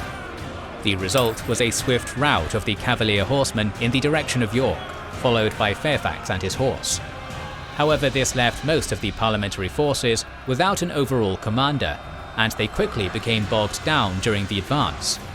Uneven terrain, bracken, hedges, and constant musketry volleys caused disarray among the leaderless horsemen, and at the moment they were at their most vulnerable, Lord Goring's troopers launched a thunderous charge, driving them from the field of battle. Just like at Edgehill 2 years before, most Royalist horsemen broke ranks to chase their defeated enemy, cutting many fleeing soldiers down and plundering the Allies' baggage train beyond the ridge. Though they had won their engagement, Goring's cavalry had also left the battle. As the Parliamentarian cavalry on the right was being run off the field by Goring, Oliver Cromwell rode out at the head of his first line of Ironsides and charged headlong at Lord Byron's Royalist horse opposite, who countercharged across the moor to meet them. Both sets of horsemen fired their pistol carbines until they were exhausted, before wheeling around, unsheathing their sabres for a second charge. In this initial disorderly clash, it was Cromwell's horse who came off better, inflicting some casualties and slowly driving Byron back. The situation became even more serious when Colonel Vermuyden's second line rode forward to join their commander, and for a few moments it seemed as though the Royalists might buckle. However, they didn't break under the pressure, allowing time for their own second line to join the fray and stabilize what was quickly becoming the largest cavalry engagement of the war. Somewhere in the chaotic fray, Oliver Cromwell suffered a blade slash to his neck, but carried on fighting nevertheless amidst his men. Witnessing the seemingly decisive clash which was taking place near Tockwith, Prince Rupert rallied his army's cavalry reserve, in addition to his personal lifeguard, feeding those units into the engagement as well. His hope was to tip the scales in favour of Charles's force by hitting Cromwell's unit in the front and sides. When almost all firearms had been discharged, and the cavalry battle had become a grinding contest of sword against sword, the Parliamentarian reserve of 1,000 Scottish troopers under David Leslie came forward and swept into both of Rupert's exposed flanks. Attacked from the front by Cromwell and from the sides by his Scottish allies, the Royalist front line was scythed apart and broken with heavy losses. Witnessing the ensuing massacre, their comrades in the rear broke and ran, with Rupert himself shamefully caught up in the rout. Unlike Goring's men on the other side of the field, Oliver Cromwell and his capable officers kept full control of their own highly disciplined mounted troops. Immediately bringing the pursuit to a stop before it began, they began to regroup and take stock of the strategic situation. In the centre, Lord Fairfax's initially victorious Foot Brigade was countercharged by Newcastle. Though this wasn't in itself critical, the shock of Newcastle's push also drove the 1st and 2nd Line Scottish infantry into retreat, opening a gap in the Parliamentarian line. Led by Sir William Blackiston, another small Royalist cavalry reserve nearby took the opportunity and charged into the gulf which the Scots had left, carving through the Allies' vulnerable underbelly and even breaking through their final line. However, indiscipline once again proved fatal, and Blackiston's men too rode off the field to plunder the enemy baggage. The only section of Goring's cavalry to have remained on the field then attacked the infantry units in Parliament's right centre, causing significant damage and even frightening Leven, Lord Fairfax and Manchester into fleeing the field. The combined army's foot was now in almost total disarray. Sir Thomas Fairfax returned to the field with a few hundred horses at that moment. Riding all the way across to Cromwell's position, he supposedly asked, "Major General, what shall I do?" In response, Fairfax said, "Sir, if you charge, not all is lost." Cromwell's cavalry looped around the rear of the Royalist line, scattering Goring's hastily returned cavalry, and then turned on the Cavalier infantry. This marked the end of the battle. Hundreds of fleeing Royalists were slain, and only Newcastle's so-called lambs, elite troops clad in white woolen uniforms, refused to flee and died to a man. After a battle lasting several hours, 4,000 men of the King's army lay strewn across the bloody battlefield of Marston Moor, at the cost of only about 300 Parliamentarians. After being routed by Cromwell and the Scots, Prince Rupert retreated in shame with his surviving cavalry. He would obsessively keep the King's ambiguous order on his person for the rest of his life, ready to excuse his defeat if challenged. The great Earl of Newcastle, whose talents initially secured northern England for the Royalists, could not handle the embarrassment. He abandoned Charles's cause completely, fleeing first to Scarborough and then across the sea to a self-imposed exile in Hamburg. With this disaster, the Parliamentarians gained complete control of the north. As Rupert's Marston Moor campaign was starting up in northern England, manoeuvres of equal consequence were taking place in the south. When we last caught up with Charles, he was escaping from Oxford to Worcester, being pursued by the Parliamentarian armies of William Waller and the Earl of Essex.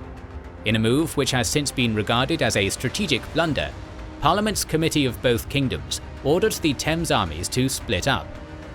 Essex marched off to relieve the Royalist siege of Lyme, while Waller's cavalry-heavy force continued to pursue the king with diminished strength. Unfortunately for the latter, Charles used the opportunity to go on the offensive again, luring Waller into a trap and defeating him at Cropready Bridge on June 29th. Even worse than this were events taking place in the far southwest. After parting from Waller, Essex relieved Lyme and then even briefly managed to lift the long-running siege of Plymouth. In the process, however, Essex's reckless western march into a firmly Royalist Cornwall left his forces trapped between Charles's reinforced army and the sea. Isolated from help, Essex marched south to Lostwithiel, where he would be able to make contact with the Parliamentarian fleet under the Earl of Warwick from the port of Foy. The Parliamentary army deployed for battle around Lostwithiel, with Essex sending a foot detachment to hold Foy town and await the arrival of Warwick's fleet. Essex then stationed the remainder of his foot regiments on the east side of the Foy River, mostly around the high ground of Beacon Hill, and at Restamel Castle on the west side of the river further north. The Parliamentarian horse squadrons covered the flanks of the army while also patrolling the areas between the two main foot detachments. On August 11th, the Royalist commander, Sir Richard Grenville, occupied Bodmin before moving south to seize Resperin Bridge, which would allow him to establish immediate contact with the King's army on the east bank. Grenville then moved on to Lanhydrock. 2 days later, Lord Goring and Sir Jacob Astley moved south along the east bank towards the coast, and occupied Polruan Fort the next morning with 200 foot and some cannon. By seizing the fort, they effectively closed any sea access to the Foy estuary for Warwick's fleet, leaving detachments to guard Bodenick Ferry and the ground opposite Goland. Essex had been hoping for support from his old parliamentary rival Sir William Waller. Waller had sent General Sir John Middleton with a contingent of horse and dragoon regiments from his own army to reinforce Essex, but at Bridgewater they were driven back by Royalists under Sir Francis Doddington. After its defeat at Cropready Bridge, the rest of Waller's army could not be relied upon to provide Essex any support. Setting up his headquarters at Bocanoch, just to the northeast of Lostwithiel, on August 17th, Charles rode down the causeway along the east bank of the river at Bodenick Ferry, where he scouted the parliamentary positions on the opposite side. Parliamentary guns opened fire, but did little damage to the king's retinue. On August 21st, Charles's army launched its attacks on the parliamentarian positions at Beacon Hill. In the early morning mists, the attack commenced at 7 a.m. Sir Richard Grenville's force advanced on the west bank against the parliamentary position at Restamel Castle, but Colonel John Weir's Devonshire Regiment of Foot hastily abandoned the castle to the Royalists. Back on the east bank, the Royalists assaulted Beacon and Druid Hills, taking both positions by storm. Advancing with a column across the Liskeard Road, Prince Maurice's forces captured the prominent hill on the far side. By the end of the day, the Royalists were firmly established on the hillsides overlooking Lostwithiel. That night, the Royalists constructed a redoubt on Beacon Hill, brought up their cannons, and began firing on the town from the earthworks. Over the next few days, the Parliamentarians did very little in response to the Royalist threat across the river. This led the Royalists to believe that Essex had in fact withdrawn towards Foy town. With this assumption in mind, Charles sent half his mounted force across the Resperin Bridge to make contact with and support Grenville's advance on Lostwithiel down the west bank of the river.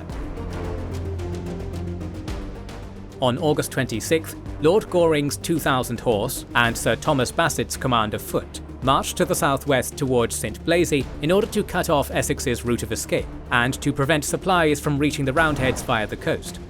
Royalist detachments took St Austell and the coastal village of Parr, just 4 miles from Foy town.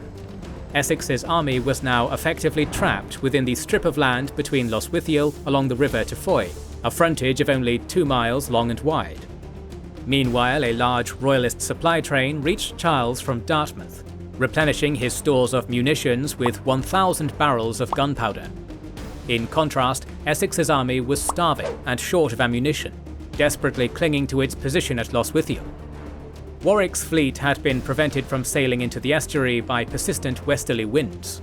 Time was running short for Essex's army, and the general knew it. Going off intelligence gained from parliamentary deserters, on August 30th, Grenville informed the king that Essex was planning to make a breakout to the east with his cavalry, while his foot and cannons, with a small escort of cavalry, withdrew to Foy town.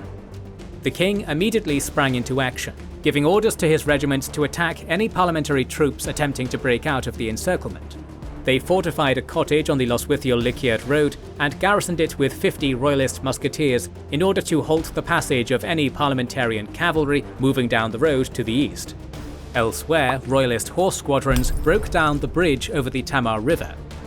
At 3 o'clock on the morning of August 31st, Sir William Balfour led the majority of his parliamentarian cavalry, around 2,000 troopers, in a breakout from Lostwithiel. The musketeers at the cottage didn't fire a shot. Balfour's horsemen galloped across the Foy River Bridge and set off on the road for Liskeard. By day's end, Balfour succeeded in crossing the Tamar by ferry, reaching Plymouth with his command largely intact. The Earl of Cleveland soon set off in pursuit the next morning with his 500-man brigade, but was unable to catch the parliamentarian troopers. On September 2nd, parliamentary foot and cannon marched out of Lostwithiel to the south, commencing their part of the escape. Major General Philip Skippon led the parliamentarian rearguard, whose colours King Charles could spot from the high ground atop Beacon Hill. The king ordered his army to advance and catch the Roundheads. At 7 a.m, 1,000 musketeers stormed across the bridge over the Foy River into Lostwithiel. preventing a Parliamentarian demolition party from destroying the town and driving the remaining Roundheads out. The Royalists brought up their cannon through Lostwithiel and opened fire on the Roundheads' rearguard. Under pressure from the heavy cannonade, as well as Royalist foot assaults, Skippon's troops fell back. While the main body of the Royalist army fell upon the Parliamentarian rearguard south of Lostwithiel, King Charles led his regiment of Lifeguards from Beacon Hill to the river and forded the west bank south of the town. Here he met Grenville's Cornish force leading the Royalist advance. Lieutenant Colonel William Leighton of the King's Regiment of Lifeguard of Foot rallied the Royalist foot regiments and led them into the fields west of Trebathenby Farm. Simultaneously, Charles launched his own mounted lifeguard in a counterattack, forcing back the Parliamentary foot through several fields and hedgerows. At about 2 p.m, the Royalist foot managed to catch up with their cavalry counterparts, and the rest of the day was spent fighting smaller, quick skirmishes. Sir Thomas Basset, coming up from St Blaise, attacked the Parliamentary left flank, whilst Colonel Appleyard led the vanguard of the main Royalist army in their assault from Lostwithiel, pressing back the Parliamentary foot regiments towards Foyt Town. At 4 p.m, Essex launched his remaining mounted squadrons with the support of his own regiment of foot in a desperate counterattack, managing to push back the Royalists and capture 2 of their banners in the action. But the King's Lifeguard soon arrived and smashed into the Roundheads, forcing them back once again. Lord Goring then arrived with his retinue of horse from St Blaise, and was given orders to continue across the battlefield and join the pursuit of Balfour's Parliamentary horse squadrons to the east. Skippon launched one last effort to stem the Royalist pursuit in the early morning, with a counterattack from Castle Dore. For another hour, the Royalists were driven back through 2 fields, but then rallied and pushed back the Parliamentarians to Castle Dore.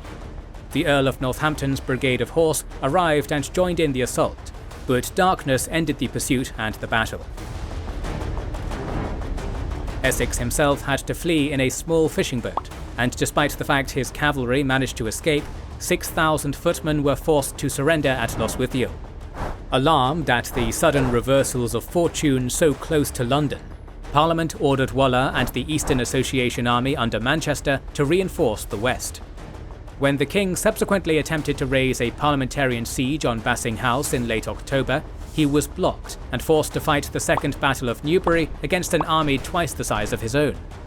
Charles refused to withdraw and avoid a pitched battle with the approaching Parliamentarian army. The Royalist army formed up in order of battle to the north of Newbury, with its right flank resting on the Kennet River, its centre strengthened by the fortified position of the Shaw House, and its left anchored by Donnington Castle. On October 26th, the Parliamentary army initiated contact with the Royalists, probing their lines against the backdrop of small-scale skirmishing.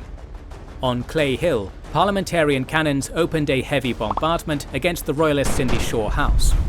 Meanwhile, the Parliamentary senior generals convened for a council of war. Probably at the behest of Waller, the Parliamentarians adopted an attack plan in which their army would conduct a circuitous march to the north around the Royalist lines, then assault their extreme left flank through Speen village. A simultaneous attack would be launched against the eastern end of the Royalist line at the Shaw House.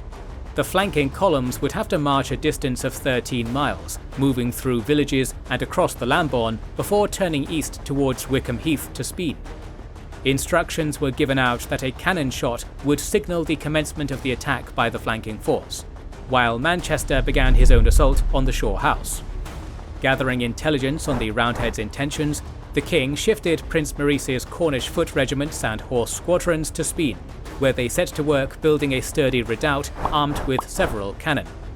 3 brigades of foot occupied the ground around Shaw village, while Sir Humphrey Bennet's brigade of horses held the army's centre, with detachments further south at Newbury and the crossing points of the Lambourn at Bangor, and on the route of the enemy's flanking march at Boxford.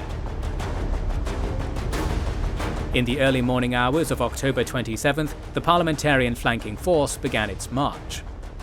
Before it could cross the Lambourn, it was spotted by the Royalists in Donnington Castle. The Royalist horse detachment at Boxford was driven off by the Roundheads in the late morning, and soon the Parliamentarians were crossing Wickham Heath and approaching Speen. Rather than wait for Waller's cannon signal, Manchester opened his attack on the Royalist right at the Shaw House and in Shaw Village. Despite initially gaining success in their attacks, the Parliamentarians under the slow-moving Manchester were driven back in disarray and confusion. Waller's flanking columns reached their attack positions at 3 p.m, but they came under a heavy artillery barrage by guns in Prince Maurice's redoubt, and from the 4 guns in Donnington Castle. 800 musketeers from Essex's army, supported by a brigade of horse, assaulted the redoubt, while the remaining parliamentary forces surged into Speen Village, clashing with Maurice's Cornish infantry inside the town. Within an hour, the redoubt and Speen Village had both fallen into parliamentary hands, forcing Maurice's regiments back in a confused retreat. Following up the success, Balfour led his horse squadrons in pursuit of Maurice's Cornishmen, but found themselves slamming against a reserve line outside Speen, commanded in person by the king.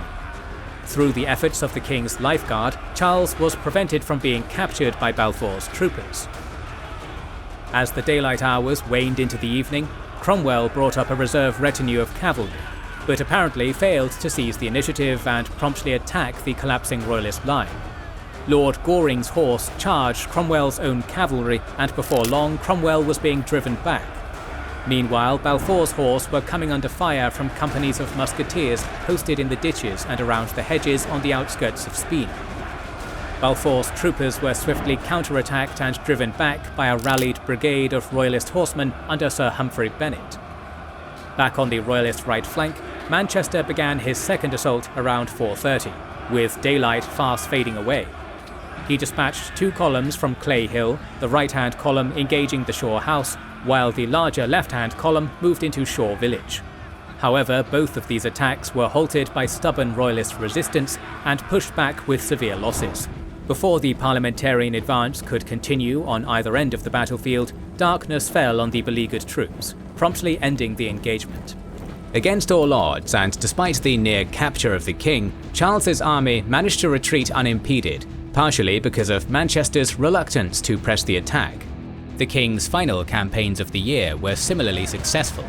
Manchester once again failed to decisively attack the Royalists on November 9th at Speen Hamland, and a week later was unable to stop Charles relieving Banbury.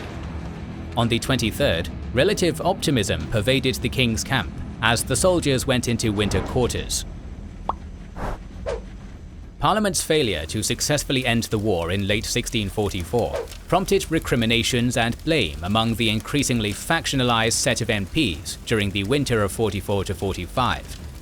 More consequentially, it led radicals such as Oliver Cromwell and William Waller to begin speaking in favour of establishing a completely different style of military. It would be, as Trevor Royal put it, a professional and disciplined regular force, well paid and well equipped, under the control of an independent commander-in-chief. In short, it would be a permanent army staffed by dedicated experts, detached from the politicking of Parliament, whose sole aim was to gain victory over the king. After weeks of inquiry and debate, this new model army finally came to be on January 11, 1645, when the Commons passed the New Model Ordinance and began mustering 12 regiments of 1,200 footmen each, 10 regiments of cavalry, each numbering 600 troopers, and 1 regiment of 1,000 dragoons. 10 days later, supreme command of the new model army was granted to Sir Thomas Fairfax, due to a combination of extensive military experience, and because although he was unquestionably loyal to the parliamentarian cause, he was not a member of Parliament. Henceforth, members of Parliament were largely barred from holding commands, ending the military careers of the Earls of Manchester and Essex. Though the embryonic new model army would become immensely formidable in the course of months and years, it needed time to fill its ranks and become an effective fighting force. This necessity determined a measured parliamentary offensive strategy in the early months of 1645, and also made the continued cooperation of Leven's Scots very valuable. However, the Covenanters were becoming wary of providing too much assistance to their English allies. This was partly because the Scots feared radicals such as Cromwell would renege on the Solemn League, and partly because in Charles's northern kingdom, Royalist allies were causing utter chaos. Back in September 1643, the warring factions in Ireland signed a peace which freed up English Royalist soldiers to be sent over to assist the king. The agreement also allowed the Irish Confederates, whose alliances were constantly shifting, to renew their war against the Presbyterian Scots and Parliamentarians. Therefore, at the end of June 1644, 2,000 Irish mercenaries raised by the Royalist Earl of Antrim sailed to Ardnamurchan in Scotland under Scotsman Alistair MacColla. Upon landing, MacColla immediately began rallying Highland chiefs who were bitterly hostile to the Covenanter Campbell clan, such as leaders of the Macphersons and Macdonalds, to war. Meanwhile, in Oxford, James Graham, otherwise known as the Marquis of Montrose, had defected from the Covenanters before the Civil War began.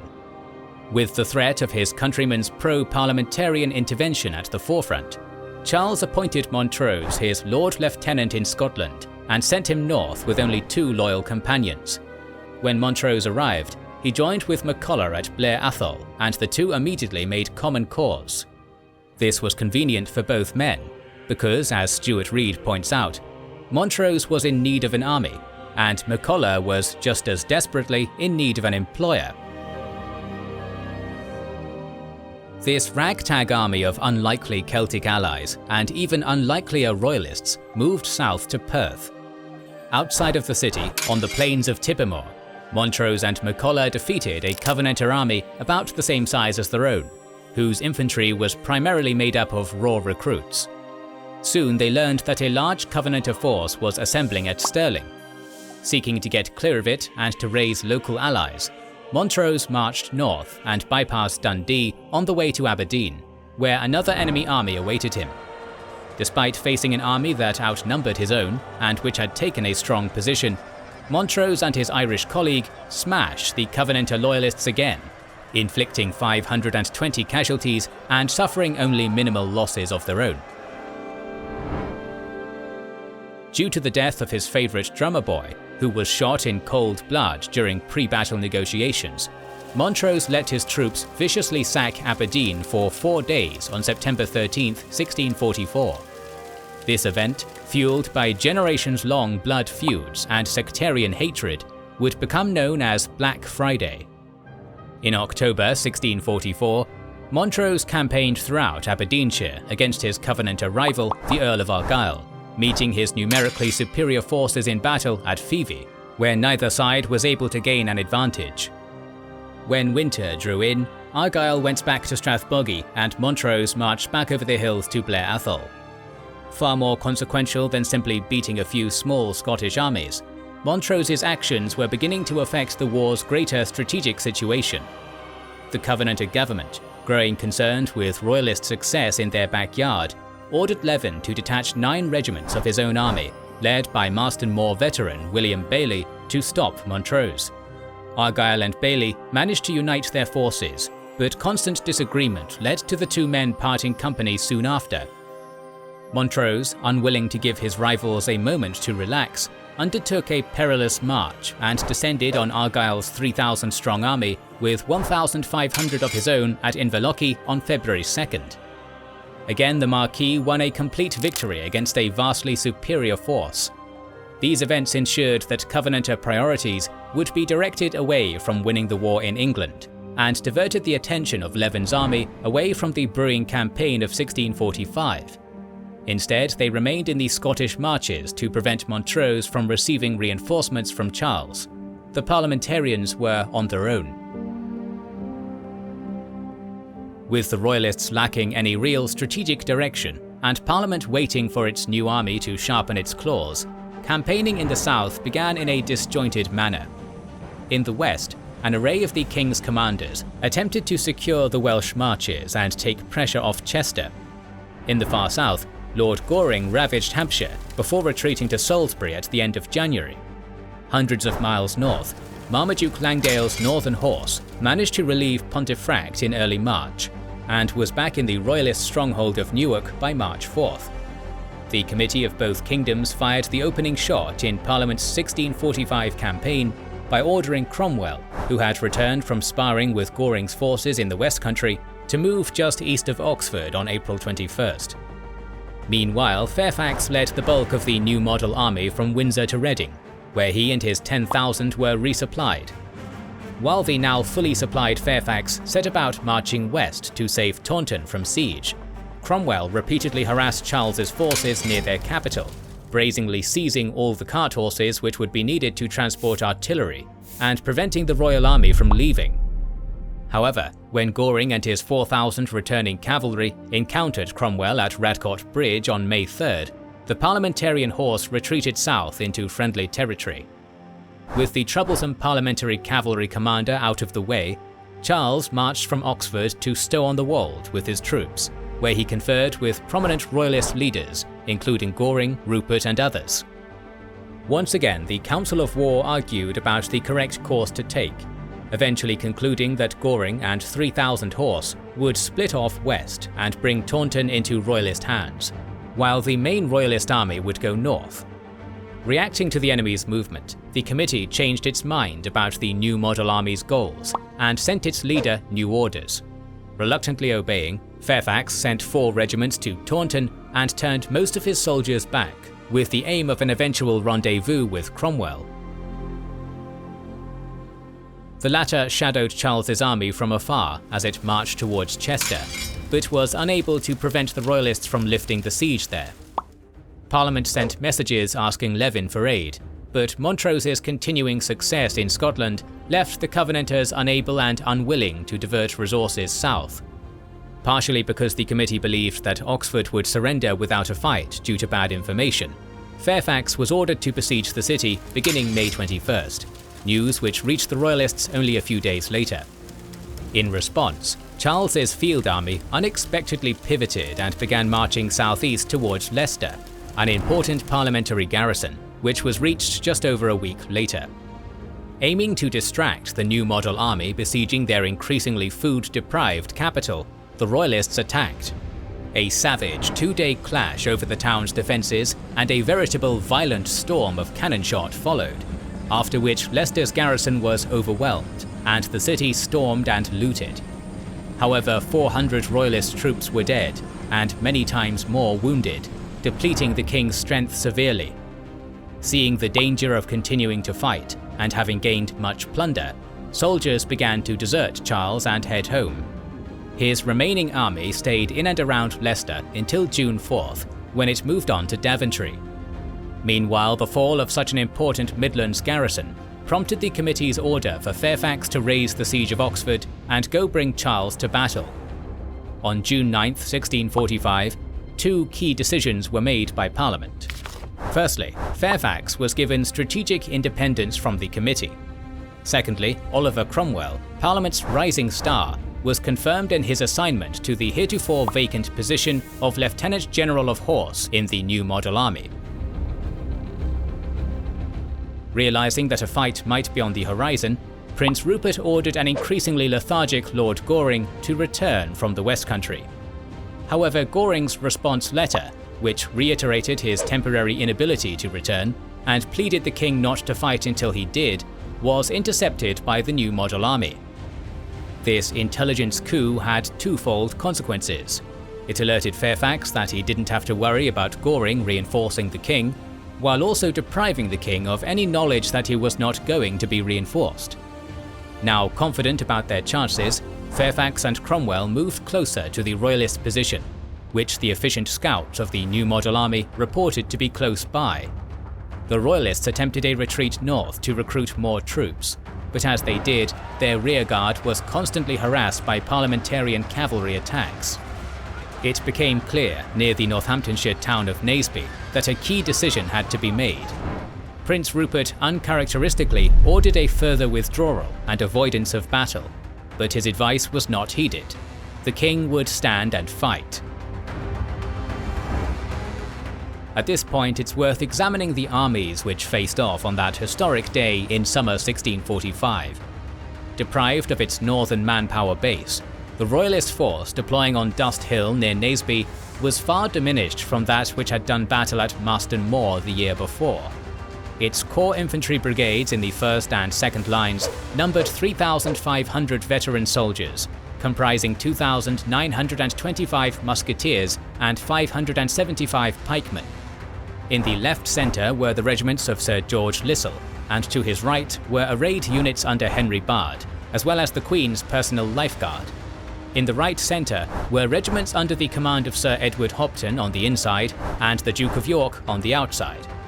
3 further regiments of foot drew up in the second line, while Prince Rupert, King Charles and a mixed reserve stayed in the rear, made up of the King's personal lifeguard horse and foot, in addition to Prince Rupert's bluecoats. Interspersed between the ranks of infantry were 3 small divisions of cavalry, 2 behind the vanguard and 1 more behind the second line. On the Royalist left flank were roughly 1,700 horse in 3 divisions, including Marmaduke Langdale's northern troopers. They were drawn up in the Swedish manner, with 200 musketeers lined up between each unit. Charles's other wing, anchored on a series of hedges, mirrored its counterpart in strength, and was under Prince Maurice's authority. This gathering of cavalry comprised Rupert's most elite units and lifeguard divisions, revered units which had served with distinction since Edgehill. They also had musketeers accompanying them. Overall, the Royalist army at Naseby counted among their ranks about 10,000 to 10,500 soldiers, just over half of them mounted troops.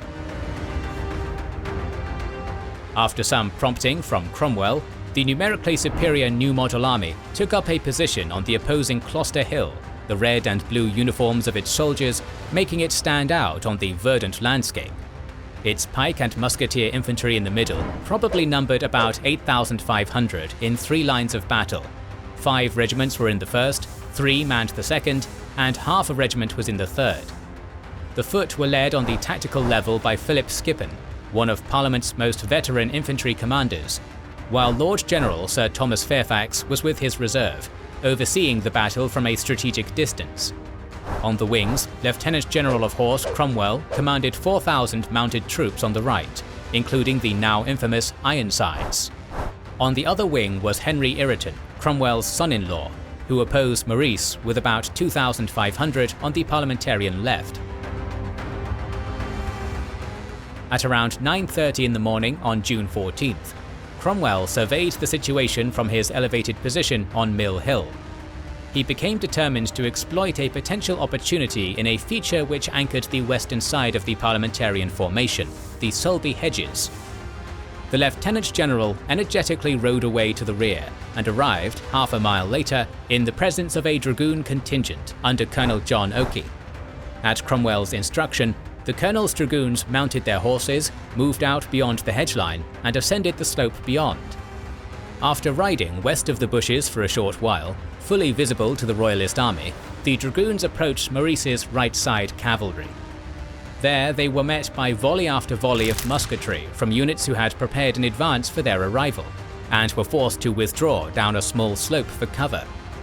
From their now superior position, Oakey's dragoons laid down a withering fire on the Royal cavalry from beyond Sulby Hedge, disordering their formation and causing significant losses.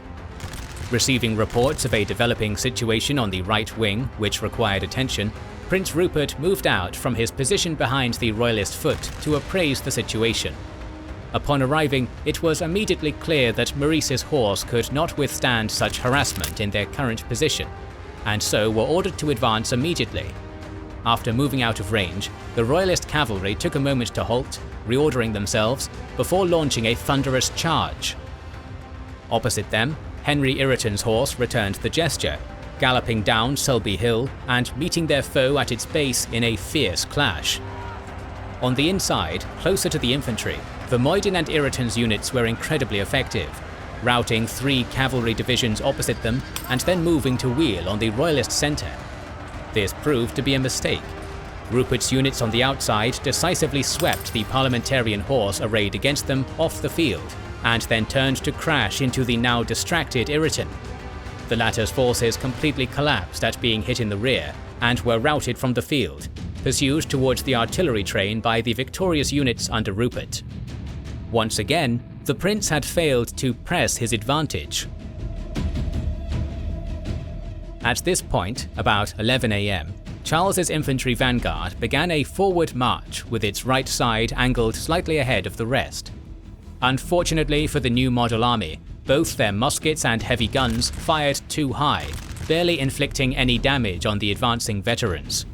Upon contact, they drove through the central first line of Roundhead Foot amidst brutal close-quarters combat, in which muskets were commonly used as clubs. All of this fighting resulted in the creation of a deep semicircular salient around the victorious infantry brigades. Despite their initial success, the King's centre hadn't yet made a decisive breakthrough, and were now attacked by the new Parliamentarian reserves from the front and flanks of the Bulge. As the clash of pike and musket continued, Sir Marmaduke Langdale's Northern Horse on Dust Hill's eastern edge launched their own charge. Cromwell's own first rank of cavalry mirrored their movements and prepared for the engagement. The stalwart Parliamentary horse almost immediately slowed the progress of Langdale's attack. But nevertheless, the Royalists fought doggedly, gradually pushing Cromwell's first line back through the rough, narrow terrain, made up of rabbit warrens and small hills. However, the Northern cavalry was incredibly fatigued at this point, exhausted by the heavy fighting against the Ironsides. Although the King sent his reserve lifeguard into the fray, they stood no chance of resisting when Cromwell called forward his second line, and were routed to the rear, where they sheltered near Rupert's unengaged Bluecoat regiment. Having trounced the Royalists standing in his way, Oliver Cromwell commanded an immediate halt of all his troops on the right wing, displaying phenomenal authority by maintaining order and discipline where lesser leaders would have faltered. The Lieutenant General took a few minutes to put his troopers back into a proper formation, during which he was joined by Fairfax and the remnant of Ireton's horse, before embarking on a final cavalry charge into the left flank of Charles's now struggling infantry. Pinned as they were from the front and sides, the struggling Royalist foot stood no chance of withstanding Cromwell's attack. As the King's army began to disintegrate, Fairfax, who was now up front, noticed that Prince Rupert's Bluecoats were still unbroken and refused to flee. The new model army's commander led his personal guard around the Bluecoats' rear, while another Parliamentarian foot regiment attacked it in the front. Rupert's guard did not retreat and died to a man. In the middle of the slaughter, it is reported that one of the Parliamentarian soldiers managed to seize the Bluecoats' regimental colours and boasted about doing so. When he was reprimanded for doing so by an officer, Fairfax personally intervened, saying, "I have honour enough, let him take that to himself." Naseby finally shattered the Royalist war machine. At the cost of only a few hundred casualties, Fairfax's new model army had killed around 1,000 Royalist soldiers, injured many more, and captured about 5,000 infantry, most of whom were Charles's battle-hardened corps of veterans. Rather than pursuing his shattered enemy any further, Fairfax immediately set about recovering Leicester, which was taken by June 18th. After its crushing defeat at Parliamentarian hands in Northamptonshire, the Royalist cause in England began spinning into complete freefall. Although the King realised that his prospects were grim, he still had a few thousand good cavalry, with which he quickly travelled to the Welsh border, where there was faint hope of reinforcement.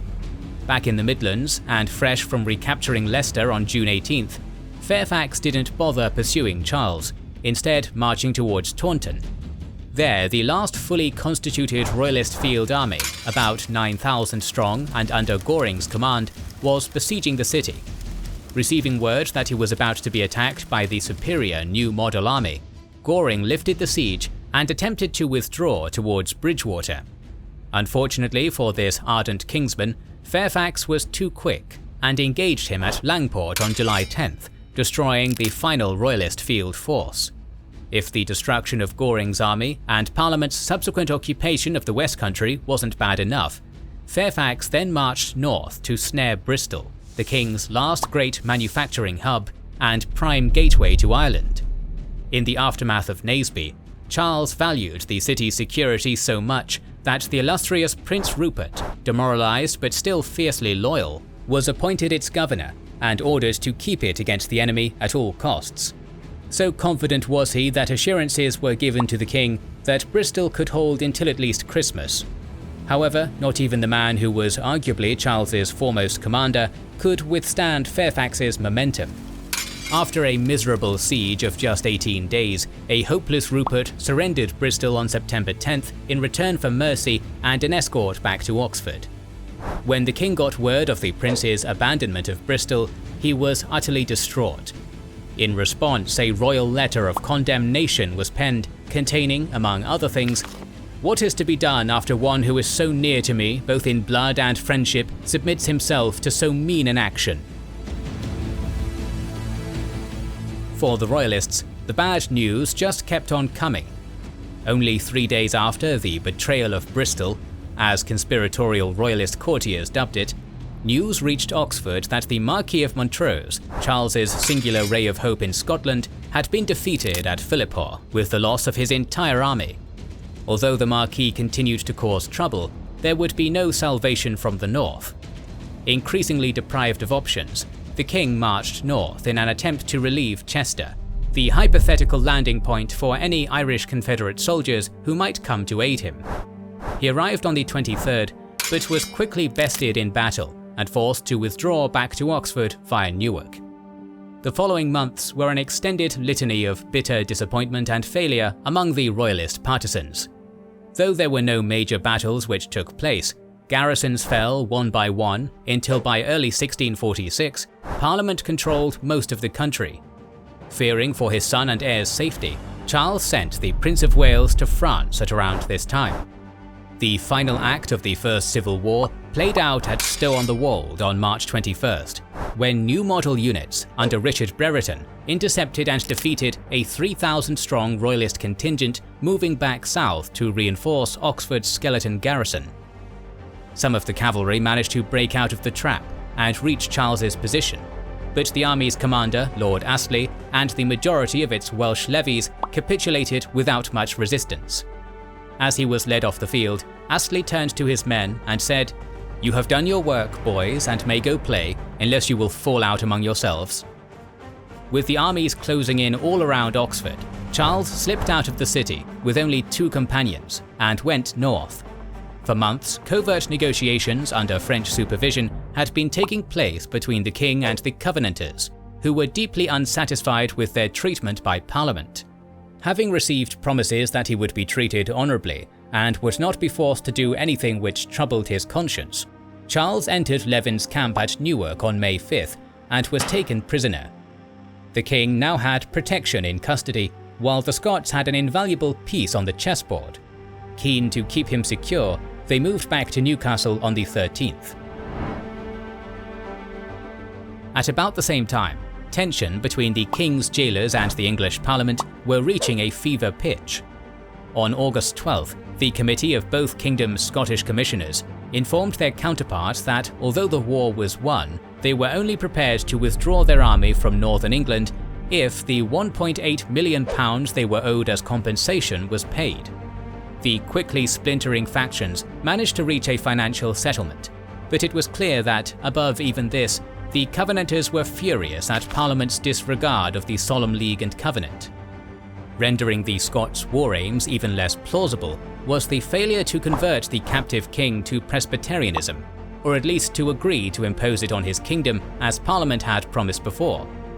The king's sheer obstinance and repeated plots to escape eventually made the Scots believe that he wasn't worth the trouble.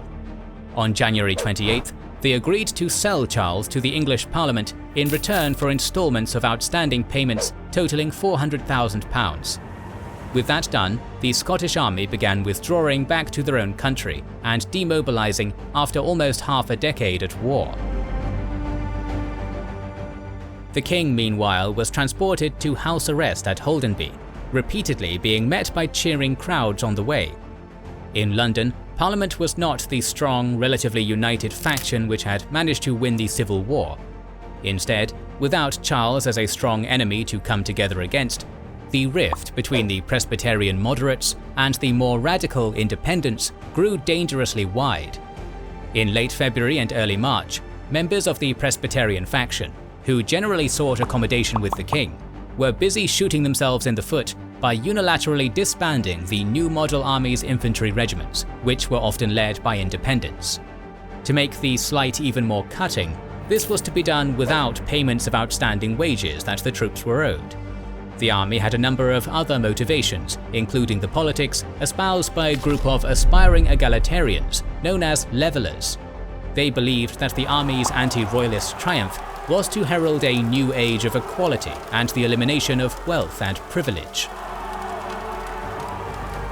Squabbling within Parliament continued for the next few months, until now relatively neutral Oliver Cromwell, who was both a prominent MP and an equally prominent New Model Army commander, began realizing his position was unsustainable. Amidst rumours of a Presbyterian plot to seize the king and use him for their own political ends, Cromwell probably condoned the dispatch of an arch-agitator known as George Joyce to Holdenby at the end of May, tasked with taking the king into his own custody. On the morning of June 3rd, Charles I walked out of Holdenby House and set off for Newmarket, accompanied by Joyce's troopers. There, the politically neutral Sir Thomas Fairfax and his New Model Army were gathered, and the army's mood was growing more restless. In London, the revelation of Charles's military apprehension gave Cromwell the excuse he needed to cross his own personal Rubicon. Quitting Parliament entirely, he rode north to personally lead the New Model Army, with whom he was incredibly popular. When Cromwell and Charles first met for talks, relations were actually quite cordial, contrary to what later events would imply. The parliamentary cavalry general even informed a friend that the king was the uprightest and most conscientious man of his three kingdoms. Behind the scenes, however, Charles continued his clandestine communications with the Scots, aiming to keep all his options open. For the time being, Cromwell and the army had other problems to distract them. At the end of July 1647, riots sparked by the continuing wartime tax rate spiraled out of control in the English capital. The violence led to a number of independent MPs fleeing to the army's protection, including the Speaker of the House. Legitimised by the Speaker's presence in their camp, Fairfax and Cromwell led the New Model Army into London and put it under military occupation. When the situation was considered safe, the king was escorted from Newmarket and installed at Hampton Court, where the imprisoned monarch still doggedly refused any settlement which wasn't entirely on his terms. Instead, Charles hoped that the obvious divisions between the various parliamentary factions could be widened and exploited for his own ends. That political strategy initially seemed to be working well, when on October 18th, 5 Leveller officers presented the army grandees, led by Lord General Fairfax, with the case of the army truly stated. This was a revolutionary manifesto calling for radical reforms, including but not limited to the dissolution of Parliament and the implementation of a new constitution, which would give all the freeborn the right to vote. So that disruption in the New Model Army could be avoided, Fairfax opened the so-called Putney debates to address the issue. Although Cromwell's rejection of such a constitutional change decided the issue, the anti-monarchical nature of the discussion reached and frightened the king. Fearing for his safety, or just sick of being cooped up, Charles escaped in late November and eventually ended up at Carisbrooke Castle on the Isle of Wight, in an even less favourable imprisonment than before. If this irritation wasn't enough to harden Cromwell's attitude towards the king, the more severe intelligence that he was receiving certainly was. Just after Christmas 1647, Charles I secretly signed an agreement with the Scots, known as the Engagement, a military alliance between the king and his northern realm in return for state-enforced Presbyterianism. After much debate at the Edinburgh Assembly, those Royalists who became known as the Engagers gained a majority and on April 20th, 1648, issued a declaration which accused the English Parliament of breaking the previously established Solemn League and Covenant.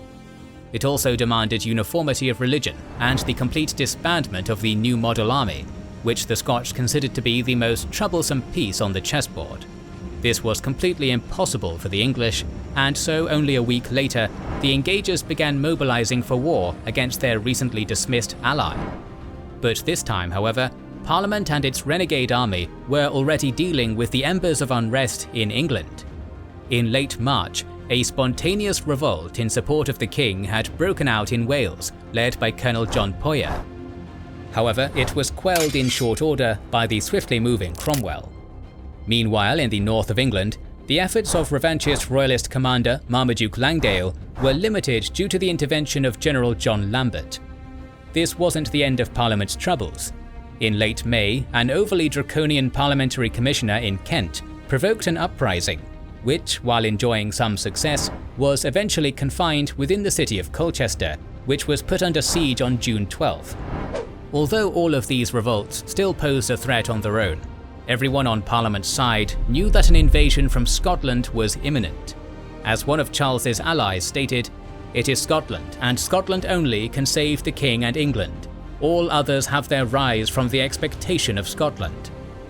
The decisive campaign of the short Second Civil War was about to take place. The Royalist storm finally broke out on July 8th, when a roughly 10,000-strong Scottish army under the Duke of Hamilton crossed the border into northern England and linked up with Langdale's 4,000 beleaguered rebels at Carlisle. With the tables turned by the presence of this new enemy, Lambert obeyed Cromwell's orders to withdraw to the safety of Barnard Castle after suffering some minor losses. This would allow for the preservation of the Parliamentary army, while reinforcements made their way north to deal with the problem. Unfortunately for the Royalists, Hamilton was forced to call a stop to his offensive for 2 weeks, while supplies and reinforcements arrived from Scotland and Ireland. This gave Cromwell time to reach the area, and allowed the two parliamentary generals to meet at Wetherby on August 12th, forming a veteran army which totaled around 9,000 men. Unwilling to allow the invaders any opportunity to move further into the country, Cromwell sped westwards into Lancashire and down the Ribble Valley to intercept their southbound advance along England's west coast. To increase his army's marching pace, Cromwell chose to leave the Parliamentarian artillery behind. Having decided on an advance deeper into Lancashire to link up with potential allies in Wales, the bulk of Hamilton's Scots came to a halt atop Preston Moor at nightfall on August 16th. They set up for the night and prepared to cross the Ribble River in the morning, while most of the Scottish cavalry was sent ahead towards Wigan on a foraging mission. Langdale's force of around 3,000 foot and 600 horse, functioning as a cavalry screen east of the Main, coalesced about 4 miles northeast of Preston at Longridge.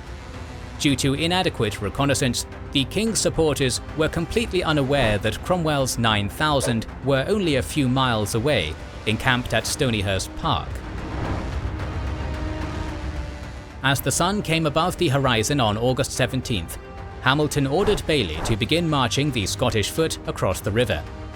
Shortly after this, a small probing vanguard from Cromwell's army started skirmishing with Langdale's surprised men on the road from Clitheroe. Believing that the entire parliamentary force was in the area, the Royalist general rode to Hamilton personally and informed him of the situation, but the latter was convinced to continue the river crossing by his officers. With minimal reinforcements to assist him, Langdale rode back to his embattled contingent. After hours of light skirmishing, he was finally attacked by the entirety of Cromwell's army in mid-afternoon. The battlefield was a disconnected mosaic of small fields, intersected by irrigation ditches, narrow lanes and high hedges, in which the crack new model infantry units had a distinct advantage over the freshly mustered greenhorns in the Royalist force. Nevertheless, Langdale's musketeers gave a good account of themselves, and at first managed to keep Cromwell's army at bay and avoid being outflanked. However, when fighting south of the Clitheroe Road was at its height, Lambert threw his Lancashire regiment at the sector and sent the Royalist screen routing towards Preston. Accounts differ as to what happened next, but all agree that the situation broke apart swiftly after Langdale's defeat. Hamilton was trapped in Preston trying to rally the last arrivals among his cavalry coming from the north, while the small earthwork defence around Ribble Bridge was quickly taken after some new model army marksmen captured an area of high ground overlooking it. Many Scots were killed before they could cross the bridge, but Hamilton managed to cross the river on horseback and joined the majority of his forces on the south bank. With Cromwell now blocking the road back to Scotland, the exhausted Royalists could only continue on south, where reinforcements would hopefully reach them. Over the 3 days following the battle, the Scots, forced to leave behind their ammunition, were harassed constantly by Cromwell's Ironsides until they reached Winwick. There, the Scottish infantry was engaged and decimated by the veteran parliamentary footmen. Although the cavalry and leadership managed to escape, what remained of Hamilton's infantry surrendered on August 20th. At the other end of the country, an infuriated Fairfax brought the rebels in famine and disease-stricken Colchester to the negotiating table on the 27th. He was not in a merciful mood, and had Sir George Lisle and Sir Charles Lucas, defiant Royalists until the very end, executed for bringing such unnecessary suffering onto the realm's innocents. Charles I was still imprisoned at Carisbrooke, but to the religious parliamentary soldiers, their former king had unjustly brought strife back to the land of England even after God's will had resulted in his defeat during the First War. Therefore, Charles was guilty of disregarding the Lord's will and deserved no mercy. For this crime against his own people, Charles was dubbed the Man of Blood, and many radicals began to clamour for harsh punishment. A famous passage, drawn from Numbers 35-33 in the King James Bible, started being echoed as an example. "So ye shall not pollute the land wherein ye are, for blood it defileth the land, and the land cannot be cleansed of the blood that is shed therein, but by the blood of him that shed it." Scotland's fragile alliance with the king utterly broke down as news of Hamilton's defeat at Preston began filtering north. Sensing blood in the water, anti-engager factions loyal to the Kirk or Church struck out and plunged Scotland into a civil war of its own. In early September, Stirling and Edinburgh were taken by Kirk insurrectionists, but it became clear that they didn't have the military advantage when the Engagers took Stirling back soon after. However, the threat of Cromwellian intervention on their border forced an agreement that formalised the anti-Engagers' legitimacy. With peace in Scotland secured, for now, a victorious Cromwell marched into the country and dined with friendly nobles in Edinburgh. Meanwhile, in England, momentous events were taking place. The viciousness and pointlessness of the Second Civil War had widened the rift between Parliament's moderates, who desired an accommodation with the king, and the radical New Model Army independents, who now wanted him gone. Charles's continued refusal to budge on religious issues during the subsequent negotiations infuriated the radicals even further throughout the later part of 1648, and this led to a temporary alliance between the extreme Levellers and the army grandees, led by Henry Ireton. The army officers' patience finally ran out on December 1st, and they decided to act.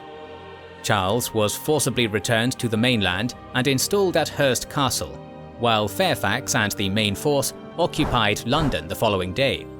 Acting on Ireton's orders and without the Lord General's knowledge, Colonel Thomas Pride marched on Parliament at dawn on the 6th and conducted what became known as Pride's Purge.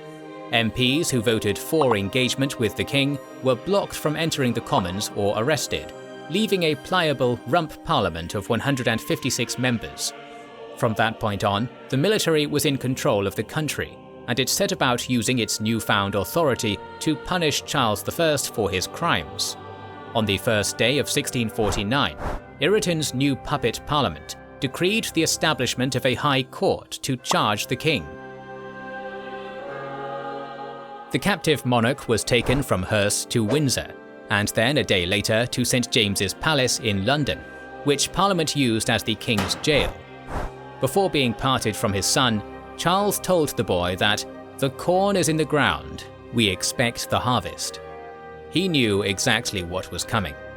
After a contentious week-long trial, the king was declared guilty and condemned to death on January 27, 1649. 3 days later, at about 2 p.m, King Charles I of England was executed with a single axe blow to the neck, prompting a deathly groan from the crowd. To his enemies, Charles I was an incompetent king and an autocratic tyrant, unprepared for the burden of ruling his realm and unwilling to concede anything meaningful. But he was also a devout Christian, a loving father, and a man who genuinely thought he was doing the best thing he could for England's people under the difficult circumstances of the 17th century. Whichever of these perspectives rang truer, the king was finally dead. On the same day, the army's rump parliament passed an act forbidding automatic succession by the late monarch's son, the future Charles II, who was an exile in the Netherlands at the time. Although he was crowned in mid-February by Royalist supporters, this essentially abolished the English monarchy, and with this lack of a king, the Commonwealth of England effectively began. The death of Charles I and the conclusion of the struggle for England didn't mean everyone was at peace. Ireland had been in an intermittent state of revolt since before the First Civil War broke out, and during the conflict had often been a source of Royalist soldiers. By early 1649, Irish Catholics were in an alliance with the remnant of Charles's supporters against the Parliamentarians, and it was clear that the situation there needed dealing with. To do so, the Commonwealth's newly founded executive body, the Council of State, appointed the always reliable Thomas Fairfax. Much to their dismay, however, the Lord General was weary of conflict and declined the Foreign Commission. With little other choice, the council instead appointed his deputy, Lieutenant General Oliver Cromwell, to lead the Irish expedition. Unfortunately for them, leveller mutinies within some new model army regiments broke out during the spring and stalled preparations.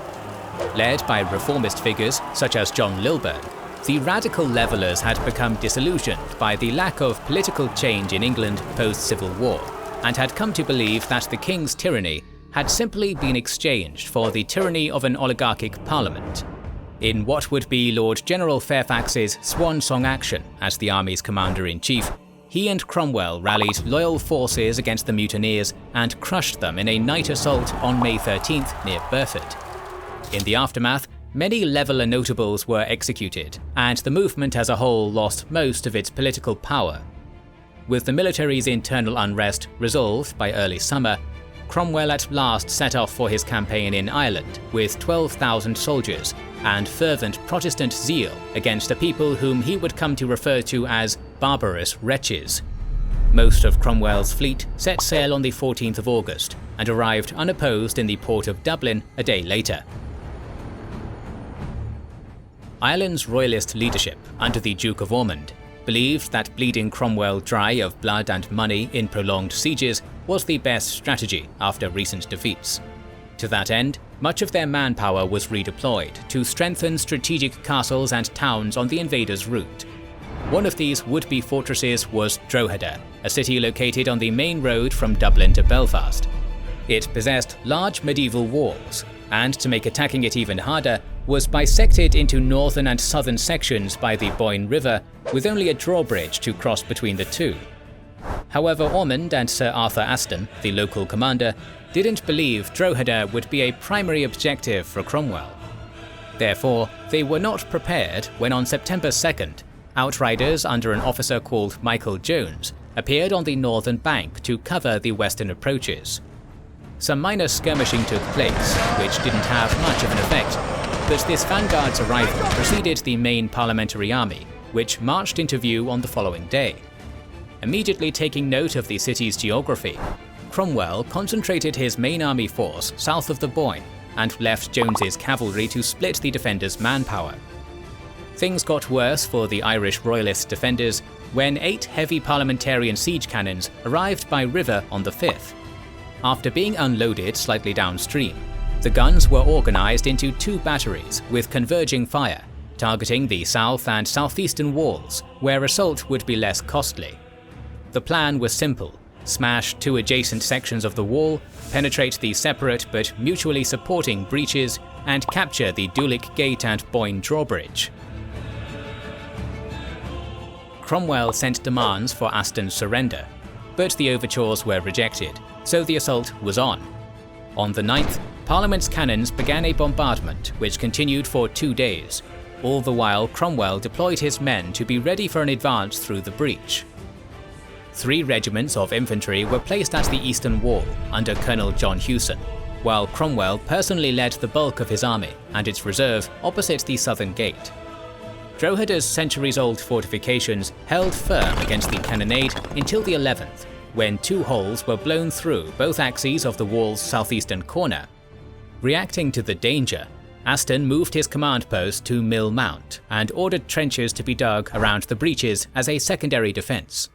With the city penetrated, Cromwell raised a white flag of parley above his command tent to induce Aston to come and submit. When this failed, he even sent an officer with direct orders. However, believing relief to be close at hand, the Royalist commander rejected for a second time. The Lord General intensified his 8-gun artillery barrage in response, each weapon firing formidable shots ranging from 12 to 30 pounds in weight. It was all too much. By midday, Drogheda's walls were on the verge of collapse, and many more holes had been made. Cromwell readied his men for the attack.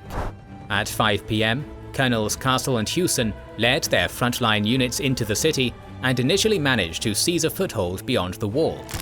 However, a point-blank volley of Royalist musketry amid the rubble-strewn streets pushed the Parliamentarians out again. Among the casualties was Colonel Castle, whose mortal wounding collapsed the vanguard's morale. Seeing his troops faltering, Cromwell ordered his reserve to advance and bolster the attack, personally taking command of a regiment and fighting in the forward rank. Inspired by their general's presence, the Parliamentarians outflanked and overwhelmed Drogheda's outnumbered defenders and forced Aston to send in his cavalry reserve. Doing so stripped the drawbridge of its defending soldiers and allowed Cromwell's men to storm the crucial crossing. Now surrounded and isolated on Mill Mount, Aston and his small group of comrades allowed themselves to be taken into custody. But the quarter was not going to be given on that day. For a reason which has been a matter of debate ever since, Cromwell's soldiers began massacring the captured Royalists with shot, club and sword. Aston himself was reportedly bludgeoned to death with his own wooden leg in the slaughter by men who believed rumours that he kept gold inside it. With Drogheda south of the Boyne captured, Parliamentarian soldiers, fueled by religious zeal and bloodlust, swarmed across the undefended drawbridge and into the northern section. Seemingly having lost control of his army briefly, Cromwell was unable to rein in his men as they began indiscriminately slaying any enemy soldier or civilian they came across. In short order, most of the city was under their control, but a few bastions of resistance still remained. At some point, the Lord General was approached by a group of officers who asked what should be done about a group of Royalist soldiers resisting inside the bell tower of St. Peter's Church. Cromwell had his men pile up the church's pews and set them alight to burn out the defenders. About 40 people perished in the dreadful inferno, which was visible throughout the city. Overall, almost 3,000 defenders and 1,000 civilians were killed in Drogheda. Debate still rages as to whether the fervently religious Cromwell condoned Drogheda's bloody fate due to anti-Catholic hatred, or whether he was simply acting within the bounds of accepted laws of early modern wartime conduct. The man himself stated of the act, "It will tend to prevent the effusion of blood for the future." A month after the slaughter at Drogheda, Cromwell captured the crucial port of Wexford and put it to the sword in a similar manner. After this, the Parliamentarians continued campaigning in Ireland throughout the winter and into the new year, stymieing any hope that future Charles II had of finding effective support there. Cromwell himself left his son-in-law to command Ireland and finally departed for England in May 1650, for a new emergency had emerged back home. Since mid-March, the dead king's heir had been playing two sides in a deft political game, both hoping to renew the Royalist alliance with Covenanter Scotland, controlled by a Kirk party who had come to believe Parliament would never hold to its oaths, whilst at the same time hedging his bets with their enemies. Even worse than the failure to impose Presbyterianism was the commonly held fear among the Scots that England's kingless New Model army sought to impose a similar republicanism on them as well, a prospect which was completely anathema to the Scottish nobility. All of this led to negotiations between the Covenanters and Charles the Younger, which began in March 1650 at the Dutch city of Breda. When talks ground to a halt, the king in exile placed a formidable and staunch Royalist piece onto his side of the chessboard, the Marquis of Montrose. Following his defeat at Philiphaugh, Montrose had skipped between the courts of Europe, attempting to gain support, and after Charles I's execution, immediately offered his services to the late king's son. Aiming to light a fire under the Covenanters' feet, Charles sent Montrose back to Scotland with a mercenary army in April. Unfortunately for the unreservedly loyal Marquis, he was just a pawn in a merciless political game. His invasion had its hastening effect on the Breda deliberations, but that didn't stop his small army from being decisively defeated on April 27th when it was ambushed at Carbisdale. Only a few days later, Charles and the Scots signed the Treaty of Breda. In return for a sworn oath to institute Presbyterianism throughout the British Isles and the disavowal of Royalists in Ireland and Scotland, especially the hated Montrose, Covenanter Scotland would grant Charles its support in restoring him to the throne. After being captured in the aftermath of Carbisdale, Montrose was taken to Edinburgh in chains, where he was hung, drawn and quartered at the end of May. The man who was among the dead monarch's most steadfast allies was cut off and left out to dry by his son. With the Breda Agreement concluded, Charles sailed from the Netherlands to Scotland, disembarking on June 23rd. Parliament looked at the situation in the far north with justified concern. A day later in London, 500 miles to the south, a special committee appointed by the Council of State convened to decide who would lead an upcoming preemptive invasion of Scotland. Their initial choice, Thomas Fairfax, declined the commission in objection to an offensive war. So, having recently returned from Ireland, Oliver Cromwell was appointed Lord General in his place. Together with around 16,000 veterans and their capable officers, the new model army went north and finally crossed the Scottish border on July 22nd. Rather than facing one of the age's greatest generals with an unprepared and undermanned army, Covenanter General David Leslie fortified a line of forts stretching from Leith to Canongate. Anchored by terrain features on both flanks, Edinburgh's defensive shield was a formidable obstacle which the Scottish army could safely muster behind. Dunbar, a seaport crucial for the invasion's logistical links, was taken without any significant resistance 2 days after the border crossing. Cromwell advanced even further along the Firth, but he was forced to halt at Leith upon encountering Leslie's defences. After a short attempt at breaking the line, the Lord General realised it wouldn't be possible before supplies ran dry. In terrible weather conditions, the Parliamentary army retreated back towards the Tweed, beginning on July 30th, but was harried by Leslie's Covenanter cavalry the entire way, suffering many losses. Slightly battered, Cromwell and his men reached Dunbar again on August 5th. At about the same time, Charles arrived at Leith. Parliament's Lord General tried for a second time to overcome the bulwark of forts by outflanking Edinburgh to the south, but failed again due to an onset of dysentery and the wet summer weather. On August 31st, Cromwell pulled the attrition-sapped army back to Dunbar, his strength now only 7,500 infantry and 3,500 cavalry.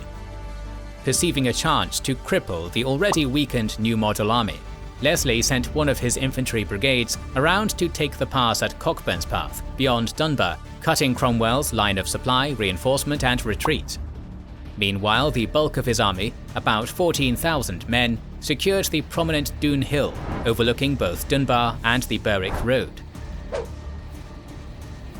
Such impregnable high ground would have usually served as a tactical benefit, but never-ending wind and rain hammered Leslie's exposed troops stationed at the hilltop. That, in addition to a deteriorating supply situation and Cromwell's seeming weakness, prompted the Scots to descend Doon Hill at dawn on September 2nd. There, in the cover on lower ground, they deployed for battle just south of the Broxburn Ravine, prompting the observing Cromwell to declare, "God is delivering them into our hands, they are coming down to us." Brushing off concerns from some of his less bold officers, Cromwell ordered his exhausted, hungry army forward, drawing it up in a conventional battle line along the ravine and opposite the Scots. A minor skirmish between scout units took place near Brand Hill, but the remaining daylight was mostly used for redeployment.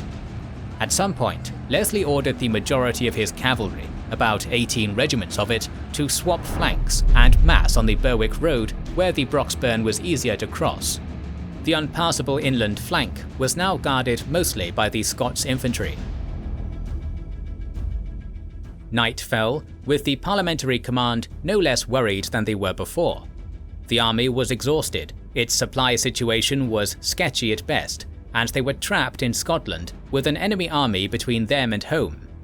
To decide what the best course of action would be, Cromwell called a war council in the early hours of September 3rd.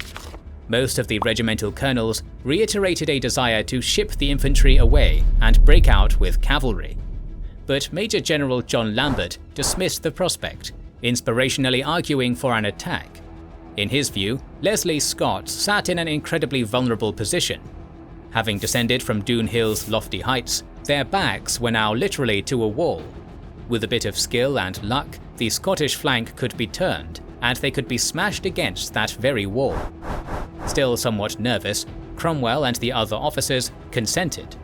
Under the cover of darkness, the English began breaking apart their conventional formation and drawing up in one single column on the Berwick Road, one brigade behind the other.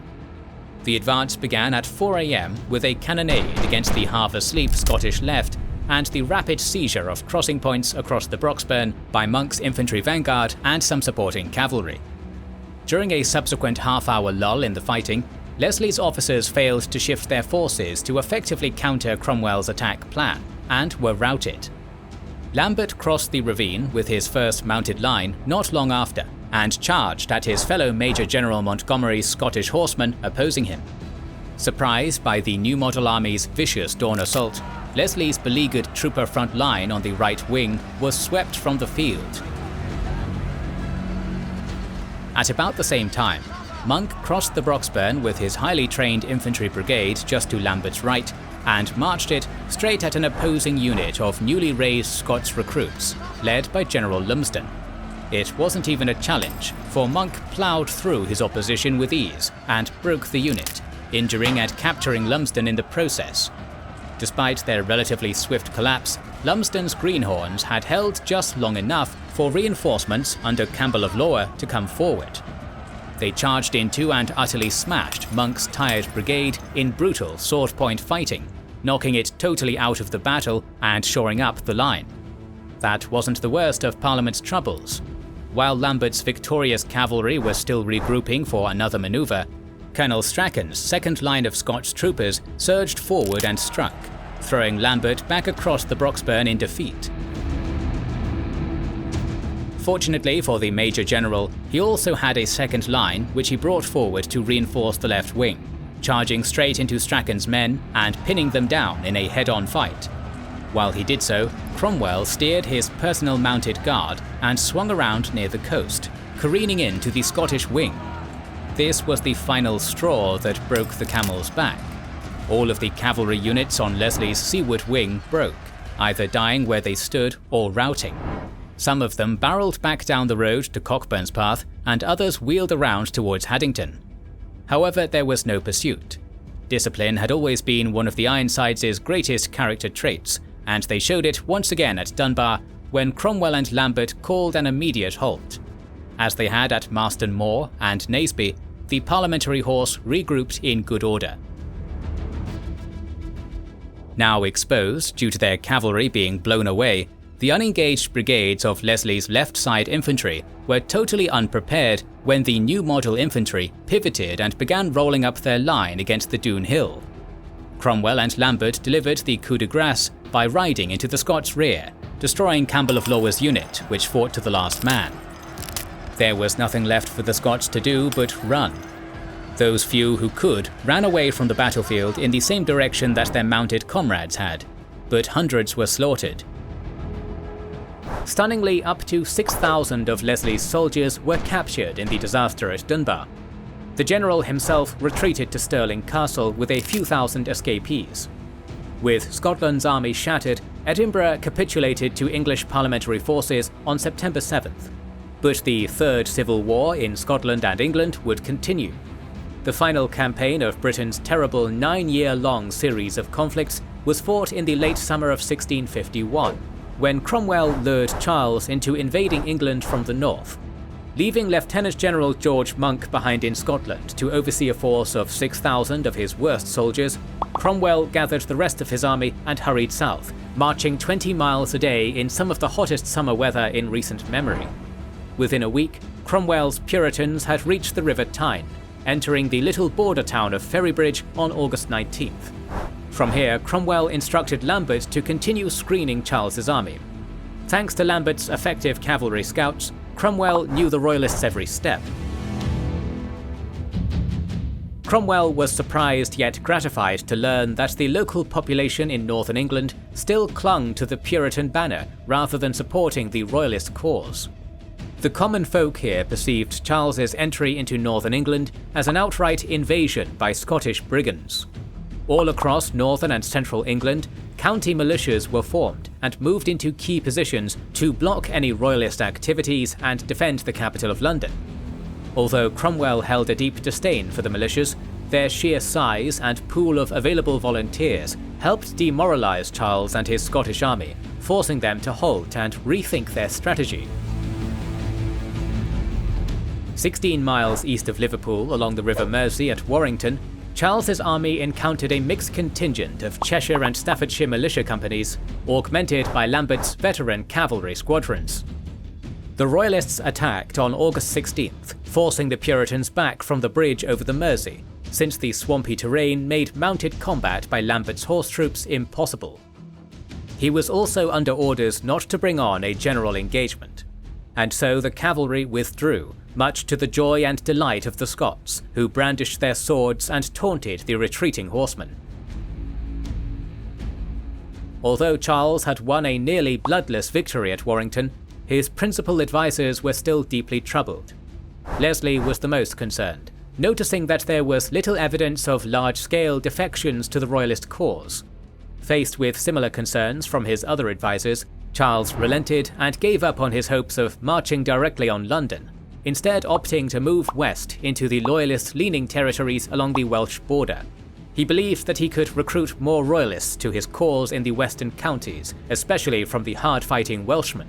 It also gave him an open line of retreat to the coast if the situation made it necessary. Reluctantly, Charles ordered his army to shift west, heading for the crossroads town of Worcester along the River Severn, which forms the eastern border of Wales. The Royalists, weary and exhausted from their march, arrived at Worcester on August 22nd and immediately began strengthening the town's defences. Charles ordered all local males between the ages of 16 and 60 to assemble in a field outside Worcester, where they listened to an impassioned speech by the king, who implored the men to join the ranks, promising good pay and a pardon to any who joined his cause. Just a few hundred recruits joined his army, but it would not be enough to face the much larger Puritan army under Cromwell, which scouts reported was closing on their position. Charles told one of his close confidants, "For me, it is a crown or a coffin." 2 days later, on August 24th, Cromwell arrived in Warwick, 40 miles east of Worcester. Here he combined his battle-hardened regular regiments with a large contingent of volunteers to form a 27,000-strong army. Cromwell could now, for the first time in his career, have a 2-to-1 advantage over his adversary. Charles attempted to even the odds against Cromwell by sending Sir Edward Massey and 300 men to watch over the nearest crossing point of the Severn 9 miles south of Worcester at Upton. Massey was under orders from Charles to destroy the lone bridge spanning across the river, but for some unknown reason, Massey delayed in this action. Meanwhile, Lambert arrived on the scene with his cavalry scouts, finding the bridge neither destroyed nor guarded. He sent a squadron of dragoons running across the bridge in order to seize the high ground at Upton Church. Now alerted to the enemy threat, Massey counterattacked, but Lambert sent in more reinforcements and forced the Royalists into a retreat.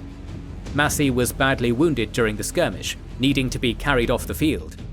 With a secure foothold on both ends of the river, Cromwell dispatched a column of regulars and militiamen under Lieutenant General Charles Fleetwood to reinforce Lambert's position and widen the beachhead. Before long, 14,000 parliamentary troops had gathered on the western bank of the river, forcing Charles to divide his already badly outnumbered garrison. Many of Charles's senior officers were becoming dispirited at the rapidly deteriorating situation in Worcester. In the meantime, Cromwell moved deliberately, concentrating the bulk of his army on two hills, Red Hill and Perry Wood, to the east of Worcester. He placed his batteries of heavy artillery between the two hills, but held off from firing to allow his men to build a pontoon bridge across the Severn at its confluence with the shallower River Teme. Fleetwood would lead the crossings there, while Colonel Richard Deane led a second column to assault Powick Bridge, just a few miles west of the Severn. Opting not to attack Worcester head-on, Cromwell wanted to manoeuvre his army to trap the Royalists in a tight noose around the city, forcing Charles to abandon his favourable defensive position to attack Cromwell in a pitched battle east of the town. It was the same plan he had used at Dunbar a year earlier. Just before 6 AM on September 3rd, 1 year after Cromwell's great victory at Dunbar, the Battle of Worcester began, when the Puritans launched their attack. The 5,000 men under Fleetwood moved west up the banks of the Severn, slowing their movement to cover a 20-boat caravan heading towards the pontoon bridge site further east. As Charles watched these developments through his telescope in the tower of Worcester Cathedral, he dispatched 2 brigades under General Robert Montgomery to hold the line at the Teme. Colonel Sir William Keith's brigade was dispatched to hold the Powick Bridge, while Major General Pitt's Scottish Highlanders were ordered to engage the Puritans in their bridge crossing efforts at the river confluence. Most of the cavalry under Leslie moved north of Worcester, where the nervous general kept his troopers out of the fight. The Cavalier was already planning to cover a retreat from the field. The Scottish defenders at the confluence, rallied by a brief appearance from Charles to their post along the Teme, held their ground firmly against the stout Puritan assaults. The Highlanders even managed to beat back several of the enemy's attempts to cross the stream at Powick Bridge. Meanwhile, Fleetwood's pontooning efforts further east were finding little success. Seeing a lack of progress, Cromwell sent a contingent of troops across the Severn by boat in order to guard the contested triangle between the junction of the two rivers. He ordered the men to throw up pontoon bridges at pistol shot, only 50 yards apart from the Royalists, in preparation for reinforcements to exploit a breakthrough.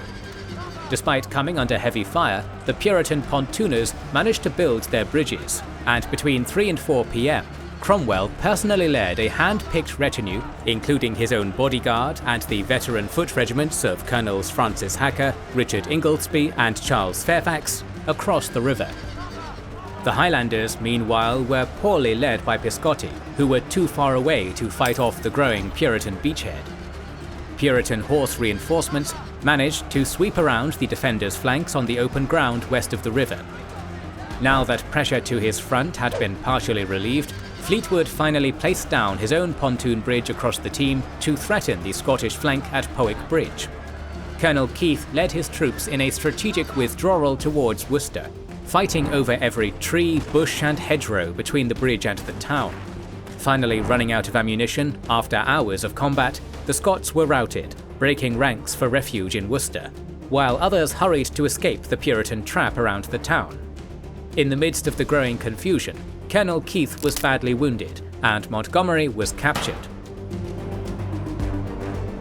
Back at the cathedral in Worcester, Charles decided he would lead his men out of the city, just as Cromwell was hoping, and oblige the Puritans to a pitched battle east of the Severn at Red Hill. As more and more of Cromwell's regiments were pouring into the triangle west of the Severn, Charles believed that a sudden, spirited countercharge might break through the Puritan lines. Leading his men out of the city, Charles's Royalists overran the poorly trained militia and musketeer pickets behind a stand of hedgerows, drove off a troop of Puritan horse, and even managed to capture Cromwell's artillery. For a moment, the fate of the battle, and the fates of both Cromwell and Charles, hung in the balance. The courageous charge by Charles, ably assisted by the Duke of Hamilton, was on the verge of achieving a stunning triumph in the 11-hour battle. But the ever-dependable John Lambert stood firm with his horse squadrons. With his own mount shot from under him, Lambert assumed command of the untried militia companies, holding firm against Charles's attacks until Cromwell could hurry reinforcements back across the river. All the Royalists' hopes for victory were dashed, as they launched desperate attacks against the stout Puritan line. By 5 PM, the battle was coming to an end, although there were still small firefights and instances of last-minute actions erupting across the lines. Among the dead was the Duke of Hamilton, whose own father had been an earlier victim of Cromwell. Many of the Scots sought refuge in the earthwork defences of Fort Royal, a small redoubt overlooking Sidbury Gate. Despite a personal plea from Charles to come out and fight, the Scots would have no more of it. The redoubt's defenders would later refuse a call of surrender from Cromwell, and 1,500 Scots would die fighting, cut down to the last man by the Puritans. Defeated but not panicked, the young king rushed through Worcester in an attempt to rally his men for another charge. Leslie was of no use to the beaten monarch. At the Sidbury Gate, Charles made one final effort to rally his men, but it was too late. Frustrated, he shouted out, "I had rather you would shoot me than let me live to see the consequences of this fatal day." Instead, Royalist cavalry troopers, led by the Earl of Cleveland, galloped down High Street to buy time for Charles to escape through the northernmost St. Martin's Gate. Overrun on 3 sides, the Royalist army was completely destroyed, with 2,000 defenders in Worcester killed. The streets and gutters of Worcester ran red with blood. Another 6,000 to 10,000 Royalists were captured that day, including all the surviving Scottish commanders. The English captives would be conscripted into the new model army and sent to Ireland for further service. The less fortunate Scots were deported to New England, Bermuda and the West Indies to work a life of indentured servitude on English plantations. Very few of the Scots who had invaded northern England that summer ever saw their homeland of Scotland again. The fighting had all but ended by nightfall. Cromwell announced that night the stunning victory of Parliament over Charles. The would-be King Charles managed to escape the battle, managing in one episode to elude parliamentary patrols by hiding in an oak tree on the grounds of Boscobel House. He eventually reached the southern coast of England and made his escape to Normandy. Charles would not return to his native country for another 9 years, living in exile in France, the Spanish Netherlands, and the Dutch Republic during that time. The crushing defeat at Dunbar had dealt a mortal blow to the Scottish cause, and by 1652 the kingdom was fully absorbed into the natal Commonwealth of England. After this, Cromwell's young regime had assumed control over the whole Isle of Great Britain, but there were still affairs of the state beyond the island's shores for him to settle. The brutality of Cromwell's army during the Irish campaign that occurred between 1649 and 1650 is considered by many to be a black stain on the career of an already controversial man, and his policies in Ireland in the years that followed did little to improve his reputation among the denizens of the Emerald Isle, both past and present. The massacres at Drogheda and Wexford had only inflamed the Catholic Gael's resolve to push back against the Puritan tide. But by the end of 1651, the last major native strongholds of Limerick and Galway had been put under siege by parliamentary forces and starved into submission. After this, the Irish no longer had the resources or manpower to take the new model army head-on, but they continued to fight on using asymmetrical guerrilla tactics. As many as 30,000 men went into hiding in bogs, mountains and forests. Living as outlaws, they struck out against isolated patrols and supply wagons, turning the entire countryside into a practical kill zone for any English soldier who dared step more than 2 miles beyond his military camp. Cromwell's response was indiscriminately brutal. Under his purview, parliamentarian forces systematically destroyed the food stocks of any counties suspected to be supplying the rebels. This resulted in an island-wide famine, which in turn facilitated an outbreak of bubonic plague. In total, the combination of warfare, famine and disease took a catastrophic toll, killing anywhere between 20 to 40% of Ireland's total population. Additionally, another 50,000 or so Irish captives were reduced to indentured servitude and shipped overseas to the English colonies in North America and the Caribbean. In 1652, fueled by his disdain for the Catholic faith and his desire to put an end to unrest on the island once and for all, Cromwell instituted a slew of openly discriminatory policies against the native population and its church. All Catholics were banished from all major Irish towns, which had been predominantly Anglo-Protestant in character since before the war, while bounties were put on Catholic priests, who were hunted and executed. On top of all this, massive swathes of land were seized from Catholic landowners, even those who had not taken part in the rebellion, and given to Protestants, often veterans of the new model army. By 1652, Ireland was at England's mercy, and all three kingdoms in the titular War of the Three Kingdoms were under the full control of Oliver Cromwell's regime. However, his English Commonwealth still had one more war to fight. For decades, England and the Dutch Republic had been chummy with one another, with the former supporting the latter in its war for independence against the Spanish Empire. However, throughout the English Civil War, these relations had become increasingly strained, as both Royalists and Parliamentarians had placed embargoes on Dutch merchant ships suspected of trading with the opposite side. This, in combination with a slew of other trading disputes born from the consequences of wartime chaos, resulted in the outbreak of open war between the two powers. Ultimately, neither side was able to decisively crush the other in this conflict, which was overwhelmingly fought at sea. However, the English emerged with the upper hand, with their freebooting privateers having invoked the spirit of Sir Francis Drake and wreaked havoc among Dutch merchant shipping lanes, crippling the Hollanders' economy. From the moment he had relieved King Charles's royal neck from his royal shoulders, Cromwell's natal Commonwealth had been in an incredibly precarious position. However, after his parade of military triumphs, from the subjugation of Scotland and Ireland to the humbling of the Netherlands, his infantile English Republic had gained international legitimacy, earning official recognition from the French, Spanish, Dutch and Danes, asserting control over its New World colonies in Barbados and North America, and nullifying any further threat of Royalist invasions. Although the military record of Cromwell's Commonwealth was practically glowing, its domestic situation left much to be desired. By 1651, Parliament was essentially a skeleton crew, down to half its original membership due to extensive purges during the Civil War.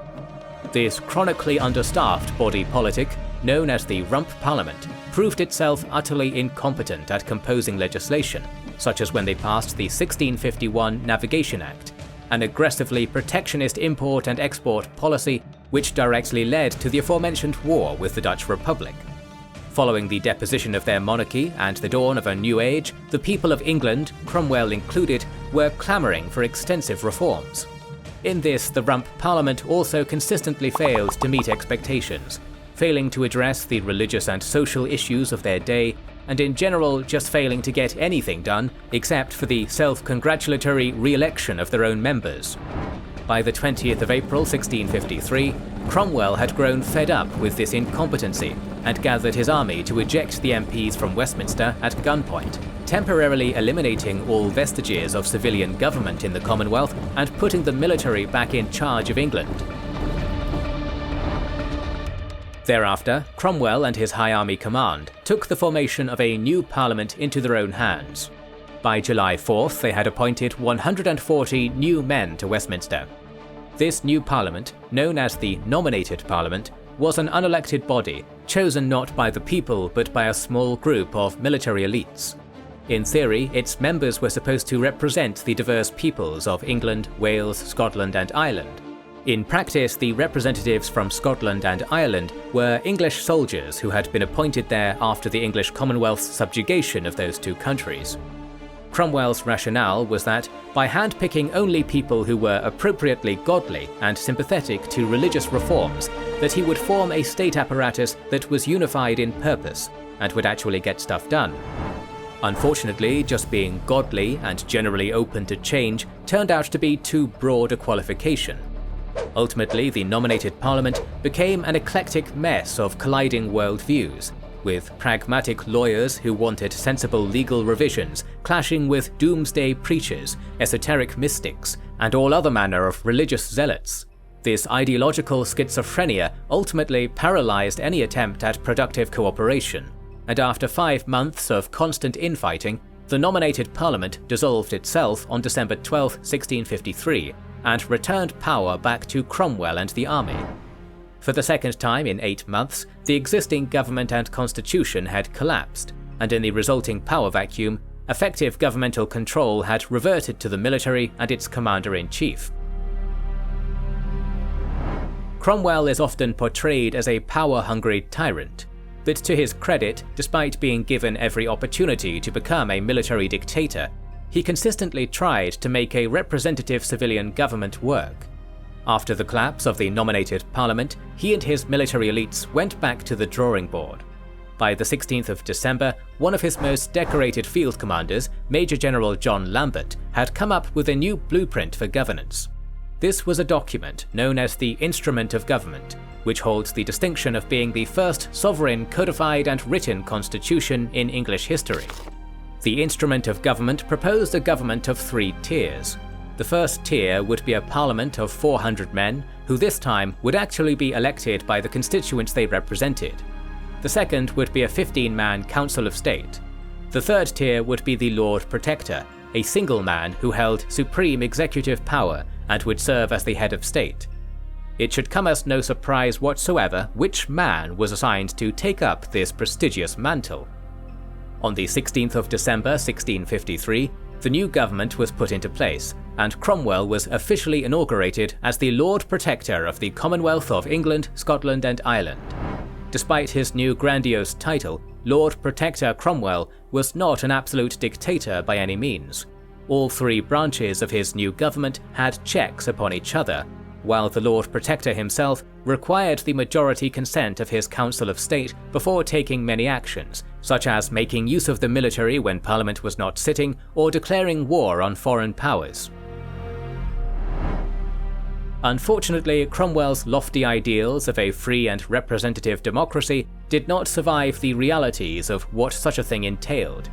Since elections for the first Protectorate Parliament were held freely, it resulted in many of Cromwell's enemies being sent to Westminster, including Scottish Presbyterians, Royalists, fierce critics of the new model army, and members of the old Rump Parliament, who had a bone to pick with the Lord Protector for having run them out of their previous job at gunpoint. It did not take long for Cromwell to become fed up, as his political goals were consistently thwarted by his opponents in Parliament, who were constantly trying to limit the Lord Protector's power and reduce the size of his army. Meanwhile, all the way over in the New World, Cromwell's navy captured the island of Santiago from the Spanish, which would become the English colony of Jamaica. In early 1655, Cromwell's contentious relationship with the First Protectorate Parliament came to a head when they tried to pass a radical constitutional reform bill that would increase their power at Cromwell's expense. The Lord Protector's response was blunt and authoritarian. On January 22nd, he dissolved Parliament. There was a poetic irony in this action, for it ultimately made Cromwell just as despotic as the late headless Charles I, who had been equally happy to take the proverbial ball and go home whenever Parliament had not towed his party line. Cromwell's slide into authoritarianism continued in March, when one Sir John Penruddock, a devout royalist, launched an uprising against the Commonwealth to restore the Prince-in-exile Charles II to the throne of England. This revolt was, to put it bluntly, pathetic. Penruddock was barely able to muster more than 300 men to his cause, and the insurrection was put down within less than 3 days. Penruddock may have been as much of a threat to Cromwell as an ant is to a boot, but his uprising gave the Lord Protector the excuse he needed to scrap the constitution and install a military dictatorship known as the Rule of the Major Generals. In this new system, England and Wales were split up into 12 districts, each ruled directly by a titular Major General from Cromwell's army. In a reflection of Cromwell's own religious leanings, these military despots were often dour, joyless Puritans who banned ungodly behaviour such as music, heavy drinking, dances, fairs, and the celebration of Christmas. Unsurprisingly, these no-fun-allowed generalissimos were extremely unpopular among the general population, and resulted in a plummeting of public support for Lord Protector Cromwell and his regime. By 1656, Cromwell had buckled under public pressure, thrown his major generals under the proverbial bus, and reconstituted Parliament. However, this second Protectorate Parliament was downright regressive compared to the first. For one thing, its members were no longer democratically elected, but, like the nominated parliament, were hand-picked by Cromwell from among his supporters. Any dissidents in the first Protectorate Parliament who had opposed him had been purged.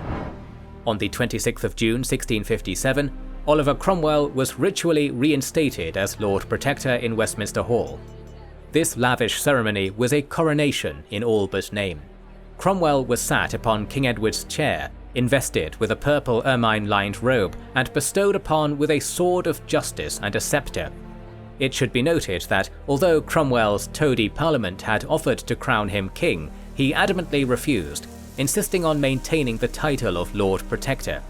However, with his slide into authoritarianism and his utter contempt for dissenting political voices, it was clear that the firebrand general who had deposed a tyrant on the principles of republican liberty was gone. Oliver Cromwell was now a monarch in all but name. Seeing their once dogmatic and revolutionary leader turn into the very thing they had fought to oppose, many of Cromwell's closest supporters began to turn on him.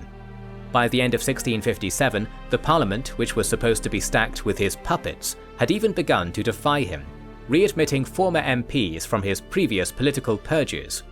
By now, Cromwell was simply running out of steam. By 1658, the Lord Protector's health was beginning to decline, and in August of that year, his daughter died of disease at the age of 29. After that, Cromwell had more or less given up. A lifetime of fighting, politicking, and clinging to power had taken its toll.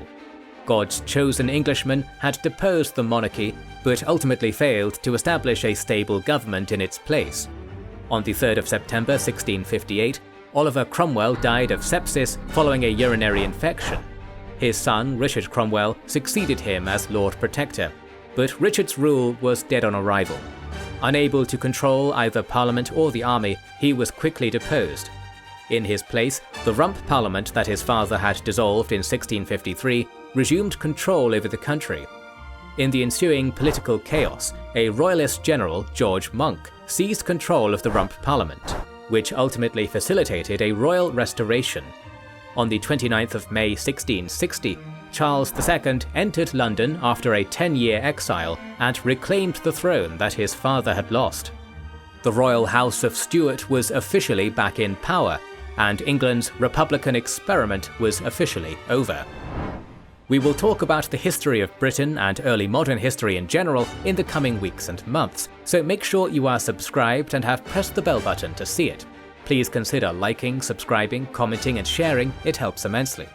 Recently, we've started releasing weekly Patreon and YouTube member exclusive content. Consider joining their ranks via the link in the description or button under the video to watch these weekly videos, learn about our schedule, get early access to our videos, access our private Discord, and much more. This is the Kings and Generals channel, and we will catch you on the next one.